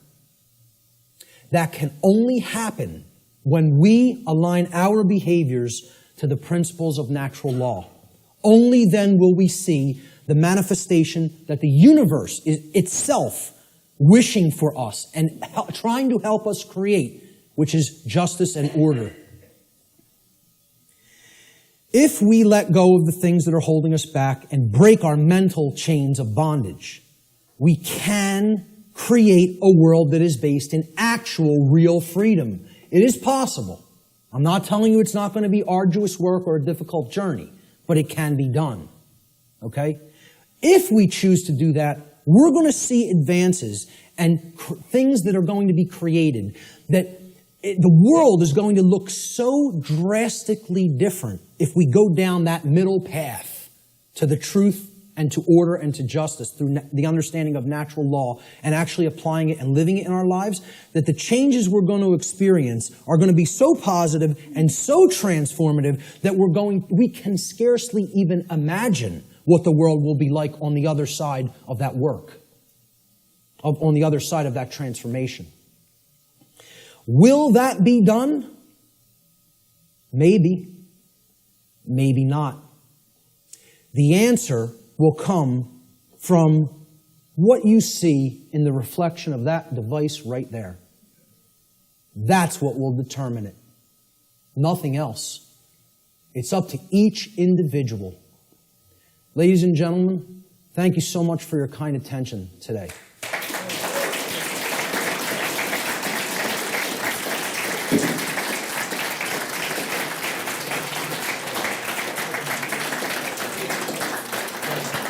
Thank you. Thank you. Thank you. I appreciate that. Finally, this right here, Lex Rex, simply means the law is king. The law is king. Lex Rex. That's my final slide. Thanks so much. Let's do some question and answer. How much time do we have, by the way? Did I run way over or did I leave some? Oh my God. Hey, I'm very happy that the venue allowed us to go over by this much. Okay? And that they didn't just come in and say, you got to get out of here. So I really did want to leave time for questions, but I think it would be, I don't know if it would be really just, intrusive and ignorant at this point to just stay even beyond this time. So maybe we should start packing it up. All right? I apologize for going so far over. I think the information speaks for itself and is worth it, and I hope I was clarified on that. Listen, I'll tell you what. Anybody has specific questions, since there's no time for questions, let me just get this across, okay? Since there's no time for questions, I'll make a personal effort, and I rarely tell people I will respond to email questions. You tell me that specifically that you attended this seminar here today in an email, and if you have a specific question, get to the specific question quickly in your email, and I will make the time over the next few weeks to try to respond to everybody. I'll promise that. How's that? Does that sound okay? All right, great. Thank you. Thank you guys all so much for being here, for staying for the whole thing. Thank you. I'm very impressed with you guys today. That takes a tremendous effort of will and attention. So, thank you guys so much.